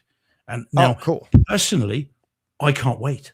I'm really looking forward to it. I love the movie. I love the too. movie. I was like, actually, this made me want to see the 60s version of the Odyssey. Oh yeah. There's a 90s one as well, isn't there? Something like that. Yeah, there's a 60s version. There's different versions of this movie. The story. Joe read it in high school. That was part of his curriculum. I never read it. I didn't have to read it. It wasn't. No. I never read it. But yeah, it does make me want to see other versions of it, other versions of the story, so you get different perspectives. It's going to refresh the whole thing. I think a movie like this, of this magnitude, Yeah. And again, it's like you take a story like this and then do what Nolan did with the IMAX cameras, with, pushing the limit and pushing the technology, right? Evolving the medium the way he has, that hopefully this means more IMAX 70 millimeter cinemas. So it's more available to people. Because if you see stuff like this, it's like, and John Thompson saying in the chat, it's like, this is Chris's second film in a 3-picture deal with Universal. Was Oppenheimer Universal then? I thought that was Warner's. Sorry, John. I thought that's what it was. Yes, it is. Yeah. I'm looking at I got the poster right here. Universal. Yep. Okay. All right. But now with that 3-year window, he's going to take 3 years off. How long do you think it takes to build an IMAX cinema? What, for you or him? Him? No, anybody. So what I'm saying is do you think that it's possible that he's like, we're going to put this, like there's a game plan here. IMAX, we're going to do this. If this thing sells out like crazy, like it is, are there going to be his next movie will be shot the same way. And then now instead of 40 cinemas around the world, you can see it in, there'll be 80. And now he's taken 3 years off. So that means his next movie isn't going to be out for 5. So you got 5 years to build double the amount of IMAX 70 millimeter cinemas, and more people can see. You see what I mean? The evolution of movie going is that part of the gameplay, because there's no way that you and I sitting here, 2 donkeys in the basement, are saying this, and this isn't on the table somewhere. Like they're like, the popularity, we could do this. And it's like, if it falls flat, okay, we don't build more cinemas. We don't do this. We don't do whatever. But with this popularity, does that make people do that? And that's part of the 3 cinema deal. It's like, all right, I'm going to take 3 years off. We'll make the next, who knows what he makes next. But I mean, when was his last dud? Has he ever done one? I don't think so. No, I think maybe in high school. Well, you know what was rumored, wasn't it? Is that he was going to do a Blue Thunder remake. Now imagine that in IMAX at 70 mil. Blue Thunder? They've been talking about the it. helicopter. They even mocked up a poster of it with Robert Pattinson and Tom Holland. Oh my Yeah, god! He can do Blue Thunder. Oh my Did you not read God. that? That's right, isn't it, John? John's in the chat. John, that's right, isn't it? There was mention of that. I've seen a poster of it where he was on about. Yeah, that's what he was going to do. Is some sort of remake. John's also saying he's not taking 3 years off. Maybe he's working on Blue Thunder now. Yeah. But I'd read. Yeah. He joked that. Okay. All right. He never said that. He joked that he liked me as an Airwolf fan. I'll take Airwolf as long as we get that opening music. All right, you've got to have that opening music. That'll be fun. And Jan Michael Vincent's got to be in there somewhere. Yeah. And Ernest Borgnine. We'll resurrect him via AI. It's fine. So yeah, I that whole idea though, only so many people get to see it. It's like that's the idea. It's just starting out. Hopefully, we get more cinemas that can play this, and then it's a more. I think they're just trying to. Everybody's trying to reinvent the movie-going experience, and this is doing it. Maverick did it for regular cinemas. That's just a flat out, adrenaline juggernaut of fun. But this is like an amusement park ride. I'm talking about the 70 millimeter, right? That's changing you can't just get that anywhere. So it makes it unique. It makes it special. It makes going to the movies special again. We've got, like you said, like it was kind of ruined for you because we do know the movie going experience so well. We've duplicated it in our homes to the point that it's better. So going to the movies is really tough because it's not as good at home. But if they come out with this, if they can come out with this like version, you can't duplicate that anywhere else. You can't have a 30-story screen anywhere, just anywhere. Well, and it is duplicatable. It's not like the Sphere, where you're talking like $1 billion to build it. This is something that's, it's expensive, but it's doable.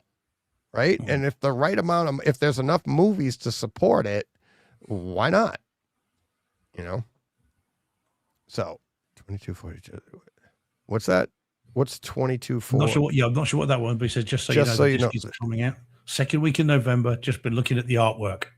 Oh, he just said, yeah. The disc is coming out second week in November. John, now you don't have to answer this, but if you'd like to, we don't mind a scoop. What about the ratios? Do we know what the ratio is going to be?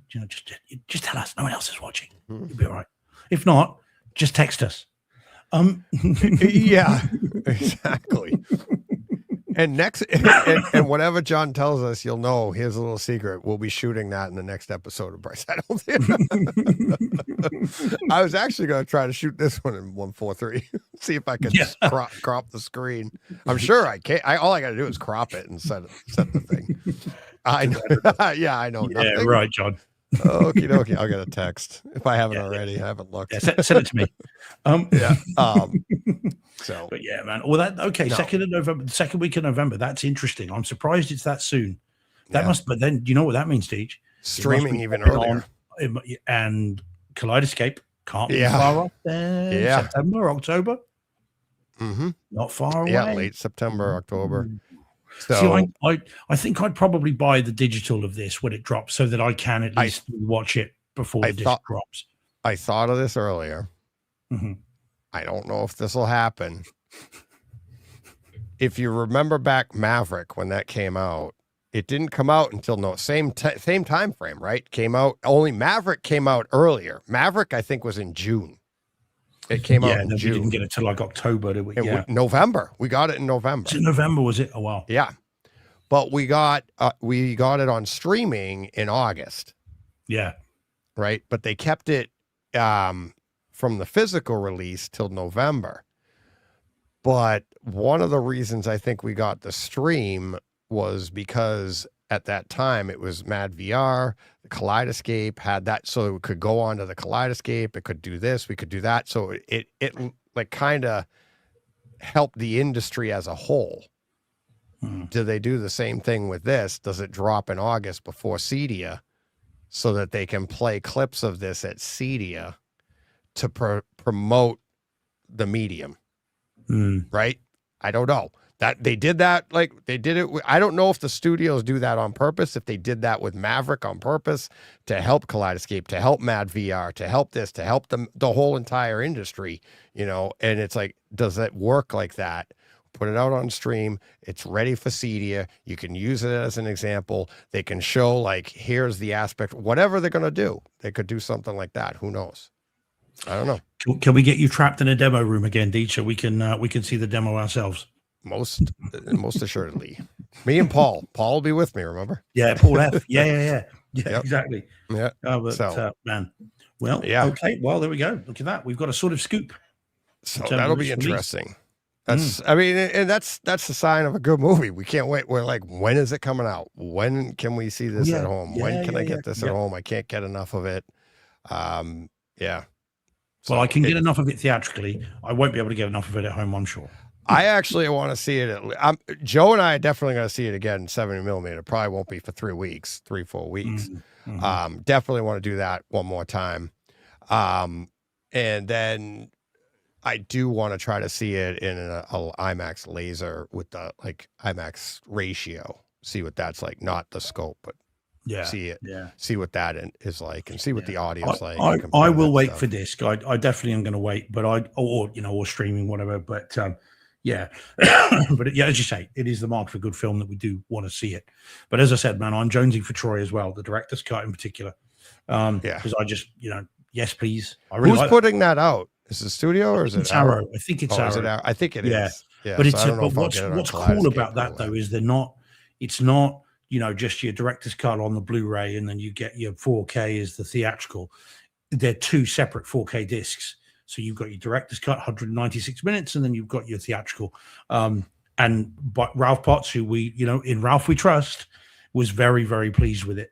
So I can't wait. And again, the director's cut isn't just war scenes; it's unrated as well. Apparently, a lot more violent. Violent. So, yep, you had me at a lot more violent. Put that on a t-shirt. So I'm really looking forward to that. Mid-August here, so fingers crossed for that. That's day one for me. Always like that film, but this awesome.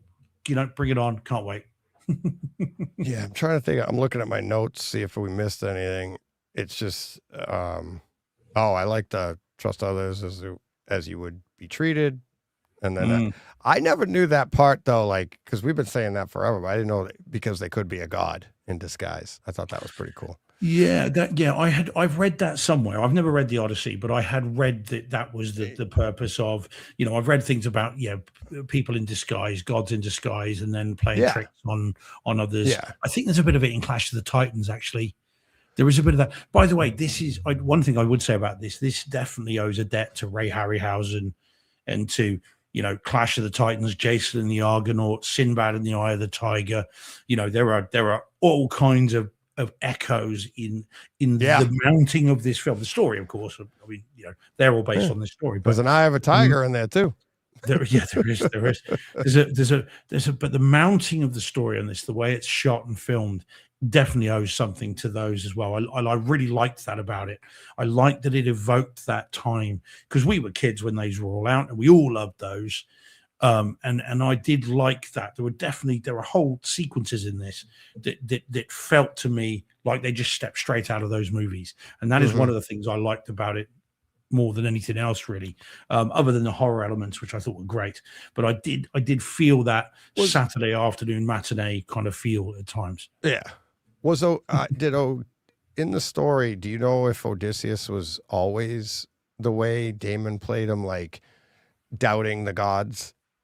Like he didn't, you know what I mean? Like the way it was played in this movie, I'm not 100% sure if that's the way it was written originally, even in the story. Well, I've never read he plays it as like almost like an atheist type thing. Like because he says like your gods did this, but he does what's right. Like he's trying to do the right thing, but he's not necessarily doing it because of the gods. Right, where everybody else, like, you know what I mean? Like religion has its place, but he doesn't believe in their religion necessarily, it feels like. And I didn't know if that was true to the story or if that was just a take in this one. I must I haven't read it. I don't know in that respect. What I would say is this has definite modern echoes. The themes of this were post-traumatic stress, of your place in the world, themes of of you not being where you're supposed to be. This thought of what should I be? Where should I be at any given time in your life, and indeed where that is, and then how that then echoes amongst everybody else. So that those are very modern themes, but also then have obviously roots in the story itself. But there we go. So John is very keen that we say this. So the best version will be Kaleidoscape K version. John, you're going to get us into trouble, mate. When we talk about this, we get letters. So we'll just say it's good. All right, moving on. Yeah. I can hear Brandon's keyboard going. Yeah, even as we'd say this. Well, there's always got to be a best version, so there always is. Yeah. Have you seen? By the way, talking about that, have you seen those things online of people showing different things they saw it on? Like someone showed it on a gas station screen, and someone else showed it on a flip screen phone, and saying it's what he would have wanted. And I saw one. My favorite one was on a pregnancy test. You know, the little screen on that. Go, it's what he would have wanted. Yeah. I saw some, you see the comments on social media and stuff, and I saw one person commented, like, according to Christopher Nolan, we're all doomed, after Oppenheimer and showing like what we can do to mankind. And then, the Odyssey comes out and like basically what Odysseus goes through. And I was like, you're looking at it all wrong. It's like both of these stories, you can look at them the other way, are uplifting, right? Like, it's like, look at what we did, like what they did in Oppenheimer. And it's like what we learned from that, what that could potentially mean to the rest of the world, and how like it's the war to end all wars, right? It literally has stopped all wars to not all wars, but you know what I mean? And then, the Odyssey is a story of redemption. Like, all right. I mean, you see the story and it's like, it's the biggest screw up in history. And they're like, what they did. And then you're like, but it's a story of redemption. So it's not like you can rebound. You can come back. And for all intents and purposes, you can't find your way home. Right. So it's like, and it's like, so it's how you look at it too. And I think a lot of people are like, oh, boopy-doo. So I didn't find it miserable at all. I loved the ending. I love the way it wraps up. I would have thought, without spoiling it, that there was one moment in this that would have had you welling up, Deej. 100%. It was awesome. When one saw the other thing, and then yep. It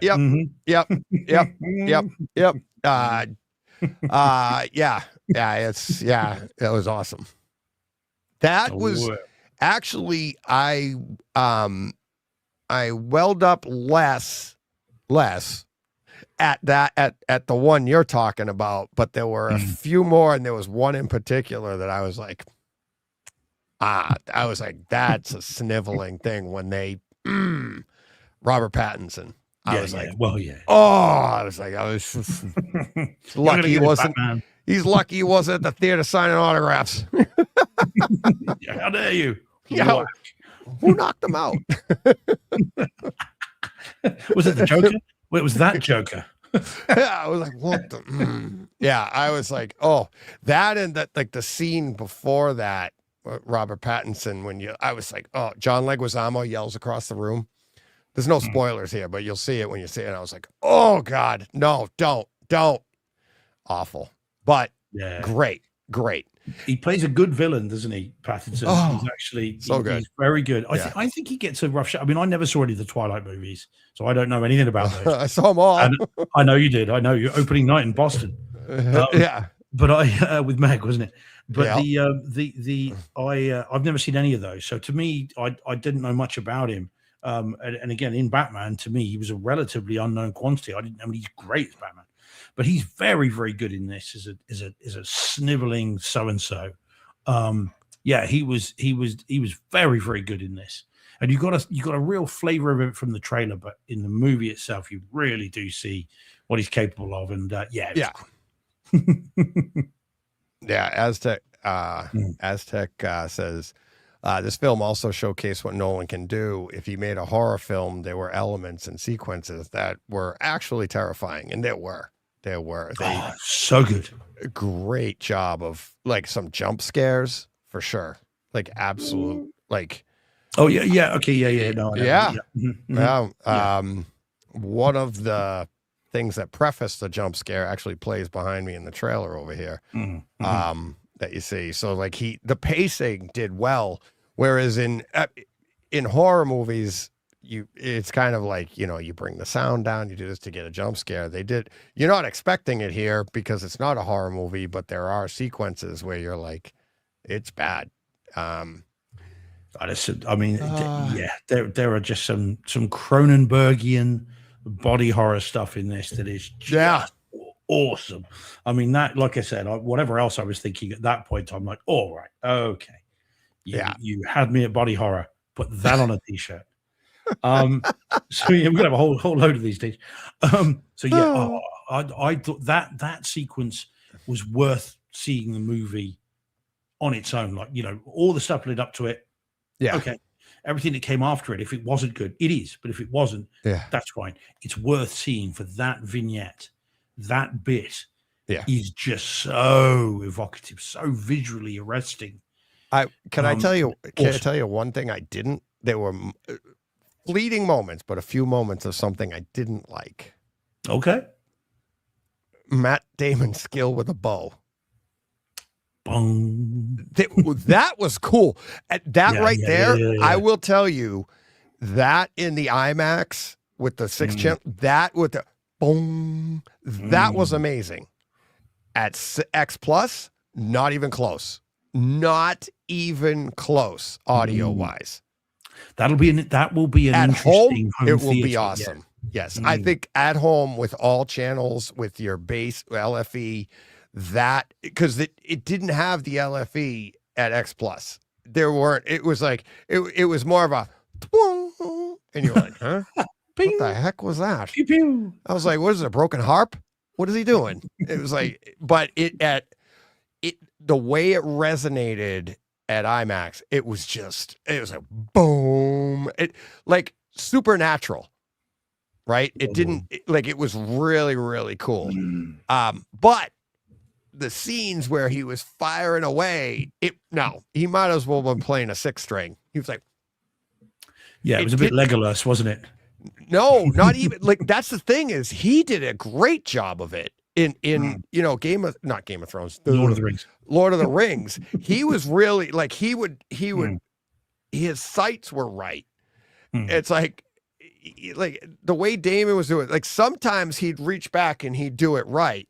Other times it was just like you could tell when somebody like your arm's supposed to be up and you pull. He was just like it was almost like he was like push and then it was like a little bit weird. So it was like bang. It didn't look natural at times, but other times it did. And the sequence I'm talking about. But that's a nitpick. There were a couple times I was like, "Ooh, that didn't look right. That did not look good." That guy's got one too few eyes. Yeah, or he's pulling with all 5 fingers. Like, how's that work? Yeah, not that much of an expert with your bow, are you, Odysseus? You can string a bow, though. Yeah. Well, yeah. No, it was good. I mean, it's well. I mean, again, to reiterate, to sum up, we are definitely saying, aren't we? Go see it. See it. 1, 100%. See it in as large a format as you can. 2, I would say if there's an IMAX within 3 hours, see it. The length of the movie, see it. 3 hours there, 3 hours watching a movie. Driving or flying? Sailing. If you can afford it. But say you drive 3 hours, dinner, movie, and 3 hours home. Make a day of it. And to me, for 70 millimeter IMAX, that's worth it. That's my recommendation. So American. Drive for 3 hours. You'll be in the ocean if you drove for 3 hours. Hotel, then drive 3 hours back the next day. Only Americans would go 6 hours driving. It's all right. That's fine. hotel people. I've driven, Jen and I have driven like I 4 know. hours to watch a Joe play hockey and then home. You guys have a totally different relationship. No, we're broke. With distance. It was cheaper for gas to get home. And his games are at 8 o'clock at night. So we're like, okay, we leave at 4. The game's over at 10. We're home by 2. Perfect. But look at Carl Ellsworth. He drove for 8 hours. Yeah. To watch a movie with Beck and Woods, wasn't it? To watch whatever it was. I can't remember the thing. And and they say, they'll just drive back. It's fine. If he'd called me, I would have drove 12 just to get there and be with him. I'm like, all right, woo, yeah, let's go. But you got, like I say, you guys have a totally different relationship with distance than anybody else. So drive 3 hours, dinner, movie, hotel, drive back the next day. That's the way to do it. Well, yeah. But anyways, if you don't want to do that, I think a 3-hour drive is worth it for this. So see it. Don't wait for disc. Biggest format you can. If you can't, still just see it, and and then get ready for the disc, which we understand is coming second week of November. Yep, that's what we're hearing so far. So you heard it here first. I heard it here first. Highly recommended. Where do you, if it is second week in November, where do you anticipate this will fall in the top 10? Oh, we can't. We mustn't preempt because we do it with every other movie. Yeah, man. If it was Evil Dead, Burn. Rip the Band-Aid off. Evil Dead Melt. I think that's what comes next, right? Wrath is the next one. Evil Dead Wrath, which is next year. Yeah, prequel. 1970. Can they take a year off, please? No. Keep them going. Yeah. I mean, well, put it this way. It has the potential to be Oppenheimer for 2026, which was your number one. And, I mean, it definitely has that potential. And I hope it does. But see, we have been spoilt for choice. And we've got another one tomorrow night that might be on our list somewhere. Yeah. Hush. Yeah. Well, don't say anything. Yeah. But another movie coming out, next week? Spider-Man. Yeah. That'll probably be on the list. Loads to look forward to. Yeah, we're not done But for yet. our disc, I'd say we're getting close to the end because they're not going to be out in time. Doomsday, no, that won't be out in time. Dune 3 won't be out in time. So those are going to be great movies, but those are all going to be for next year, and they'll be definitely in next year's top 10 early on in the year. But if we've learned anything from the movie we're going to talk about tomorrow night, and things like Begonia and movies like that we don't know about, the below the line movies. Yeah. Who knows, Deej? Who knows? You and I could do a top 10 right now and be fairly confident most of those would be in at the end. But I don't know, man. I'm trying to be good and not preempt it too much because boy, oh boy, has this been a good year so far. But I think as home theater, I think a lot of it for this movie in particular, the Odyssey, that is, it's going to have to do with, to make top 3, you really have to utilize all 3 aspects, story, picture, and sound as part of the movie. To get that, Freddie. We know this can do it. Do they give it to us at home? That's the question. Because do they utilize the picture? Do we get the aspect rate? Do we get that at home? Oh, it's going to look. Yeah, it's going to. I think it's going to look good, but if they just give us a regular, 240 at home. Oh, I don't think that's going to be the case. I don't either. But if they did, that would kind of defeat it, right? That would kind of take it away. That's not part of the storytelling, which Nolan shot it, but specifically for that. I think we're going to get either a 143, awesomeness, or we'll get a 185 razor sharp all the way through. It's going to be one of those two. Unless they do go with 3 different formats. I mean, they do that, fair enough. But I think this is going to be IMAX format all the way, and be it say 185 like he's done with The Dark Knight and all the rest of it, or it's going to be 143. I'm happy with that. We get the full lot, great. Or better still, let's have different versions on the same disc. But I don't know if they'll go that nerdy. So we'll see. We'll see. Oh boy. Have you had your text? I got a text. Oh, I don't want to say it. John, man, what the hell?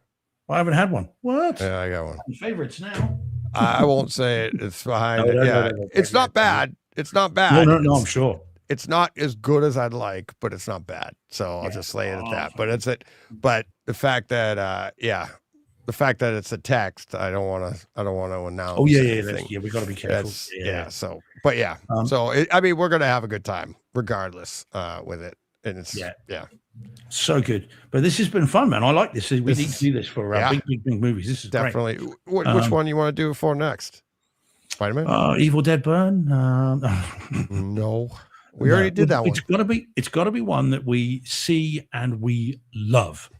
It can't be one that's like just love to talk about. I mean, it can't just be kind of anything that. Well, I think this Spider-Man is going to be big because it's coming up to Doomsday. You've got Punisher is in it. Who else shows up in here? How much? This is the last one before Doomsday, right? So the last Marvel film. Yeah. Mm-hmm. So this is going to lead right into it. Well, the rumor has it that the end of it deals with Spider-Man in Secret Wars. So one would imagine. Now, I don't know this, but I'm assuming the end. It's only got one end credit scene, I'm told. Okay. But presumably that's Spider-Man being beamed to Battleworld, because that would make sense. That's what happened in the comics. I mean, one run finished and he was beamed to Battleworld, and that was in the start of Secret Wars. But also, don't forget, we have a reissue of Endgame coming at the end of the year with extra footage, including a sequence that leads directly into Doomsday, which, and again, apparently it's Doom visiting Steve Rogers. Yeah. Coming and telling him a plan. This is all online. None of this is, guaranteed, but it seems to be. With a plan as to what they need to do. So that we'll see about that. This is the last one before Doomsday. So we could do that if we both really want to talk about it, really like it, then we can do that. But what's cool about this is this particular movie, of course, has a home cinema bent to it because it's something new. We've got something different. So it's got to be something cool. But yeah, Spider-Man sounds a possibility. We'll see. We will see. We will see. Can't wait. So tomorrow... Actually, our show tomorrow. How much fun would this be if we just did this every day? Oh man! Tomorrow's show. I'd upset some people, but other than that, it's like, we'd have to do it as like we're retired and we have no other job, because it kind of cuts in. But yes, tomorrow's show we have what's the show title for tomorrow? Oh man! Do you know? My heart. Yeah. Well, there's two definite contenders. We'll have to see one. Well, we're going to talk about both of them, so we could say them. It's not a secret. Yeah, can we? It's like, why not? Tease it up. So we're going to talk about the best martial arts film of the last 10 years. So I don't disagree. Which is Furious on 4K UHD and in Dolby Atmos. Yeah, The Furious. Sorry, The really Furious. Good. Yep. Oh yeah, can't wait to talk about that. And I streamed it. You got the Kaleidoscape version. I have the Kaleidoscape version, which I believe I'm double checking right now, but I don't believe it was. It's not Atmos. It's DTS Master Audio 5.1, but it is. We'll talk about it tomorrow. Very good. Yeah. Good. Oh yeah, it's great. And then we're going to talk about Hush or Shush or whatever you want from 2016. Movie that passed us by. You, Me, Todd. Very Shane. Good. Yep. Oh yeah. Oh man. Very right good. Up my alley. And that, by the way, is thanks to Jordan about that. We'll give him his props tomorrow. He's not in the chat. We'll give him his garlands tomorrow night. So Hush, Shush for sure. Carrying on with our mummy season. So I have another mummy. Yeah. That'll come towards the end of the show. Yeah, that's not a title. I did see Braveheart this week. Yes, you did, which was awesome. Awesome. So there is no. And I took in another theatrical movie. Young Washington. So if we get to that one, that's another one But I think our show titles are either going to be Hush or, Furious. The Furious. Yeah. So, and I saw Hush in DTS Master Art 5.1, and you saw it again in Atmos with quotations. And we will talk about that tomorrow. Original Atmos. The original Atmos. And I was like, huh? Okay. Yeah, man, I know. It's weird. Very interesting. It's what we love, though. It's great. It gives us all that to talk about. So. Especially when it's attached to such a good film. Yeah. That's the thing. Todd and I talked about it after, like, he did his great video on that, on Shush Cut, which is what I saw. That's from the Kaleidoscape, only has the Shush Cut. It's the black and white. So, and it's also got no score, which is really nice. But anyways, so he did his Base Hunters on that. So definitely check that out even before we talk about it. Does a great breakdown of it. And if that doesn't get you to see it, I don't know what will. But yeah, the audio on this is awesome. And I'll talk to you. Did you get a chance to listen to it in the non-Atmos version? No. Once you've been Atmos, there's no going back. Oh, what a bat.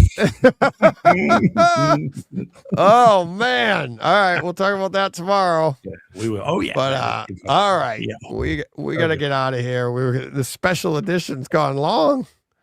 On with the normal edition. Yeah, exactly. So, but yes, thank you, everybody. We'll be back tomorrow with another at least 2 hours. So until then, you know what you got to do. Go push play. What he said. That's right. Oh, hit that button. Okay, here we go.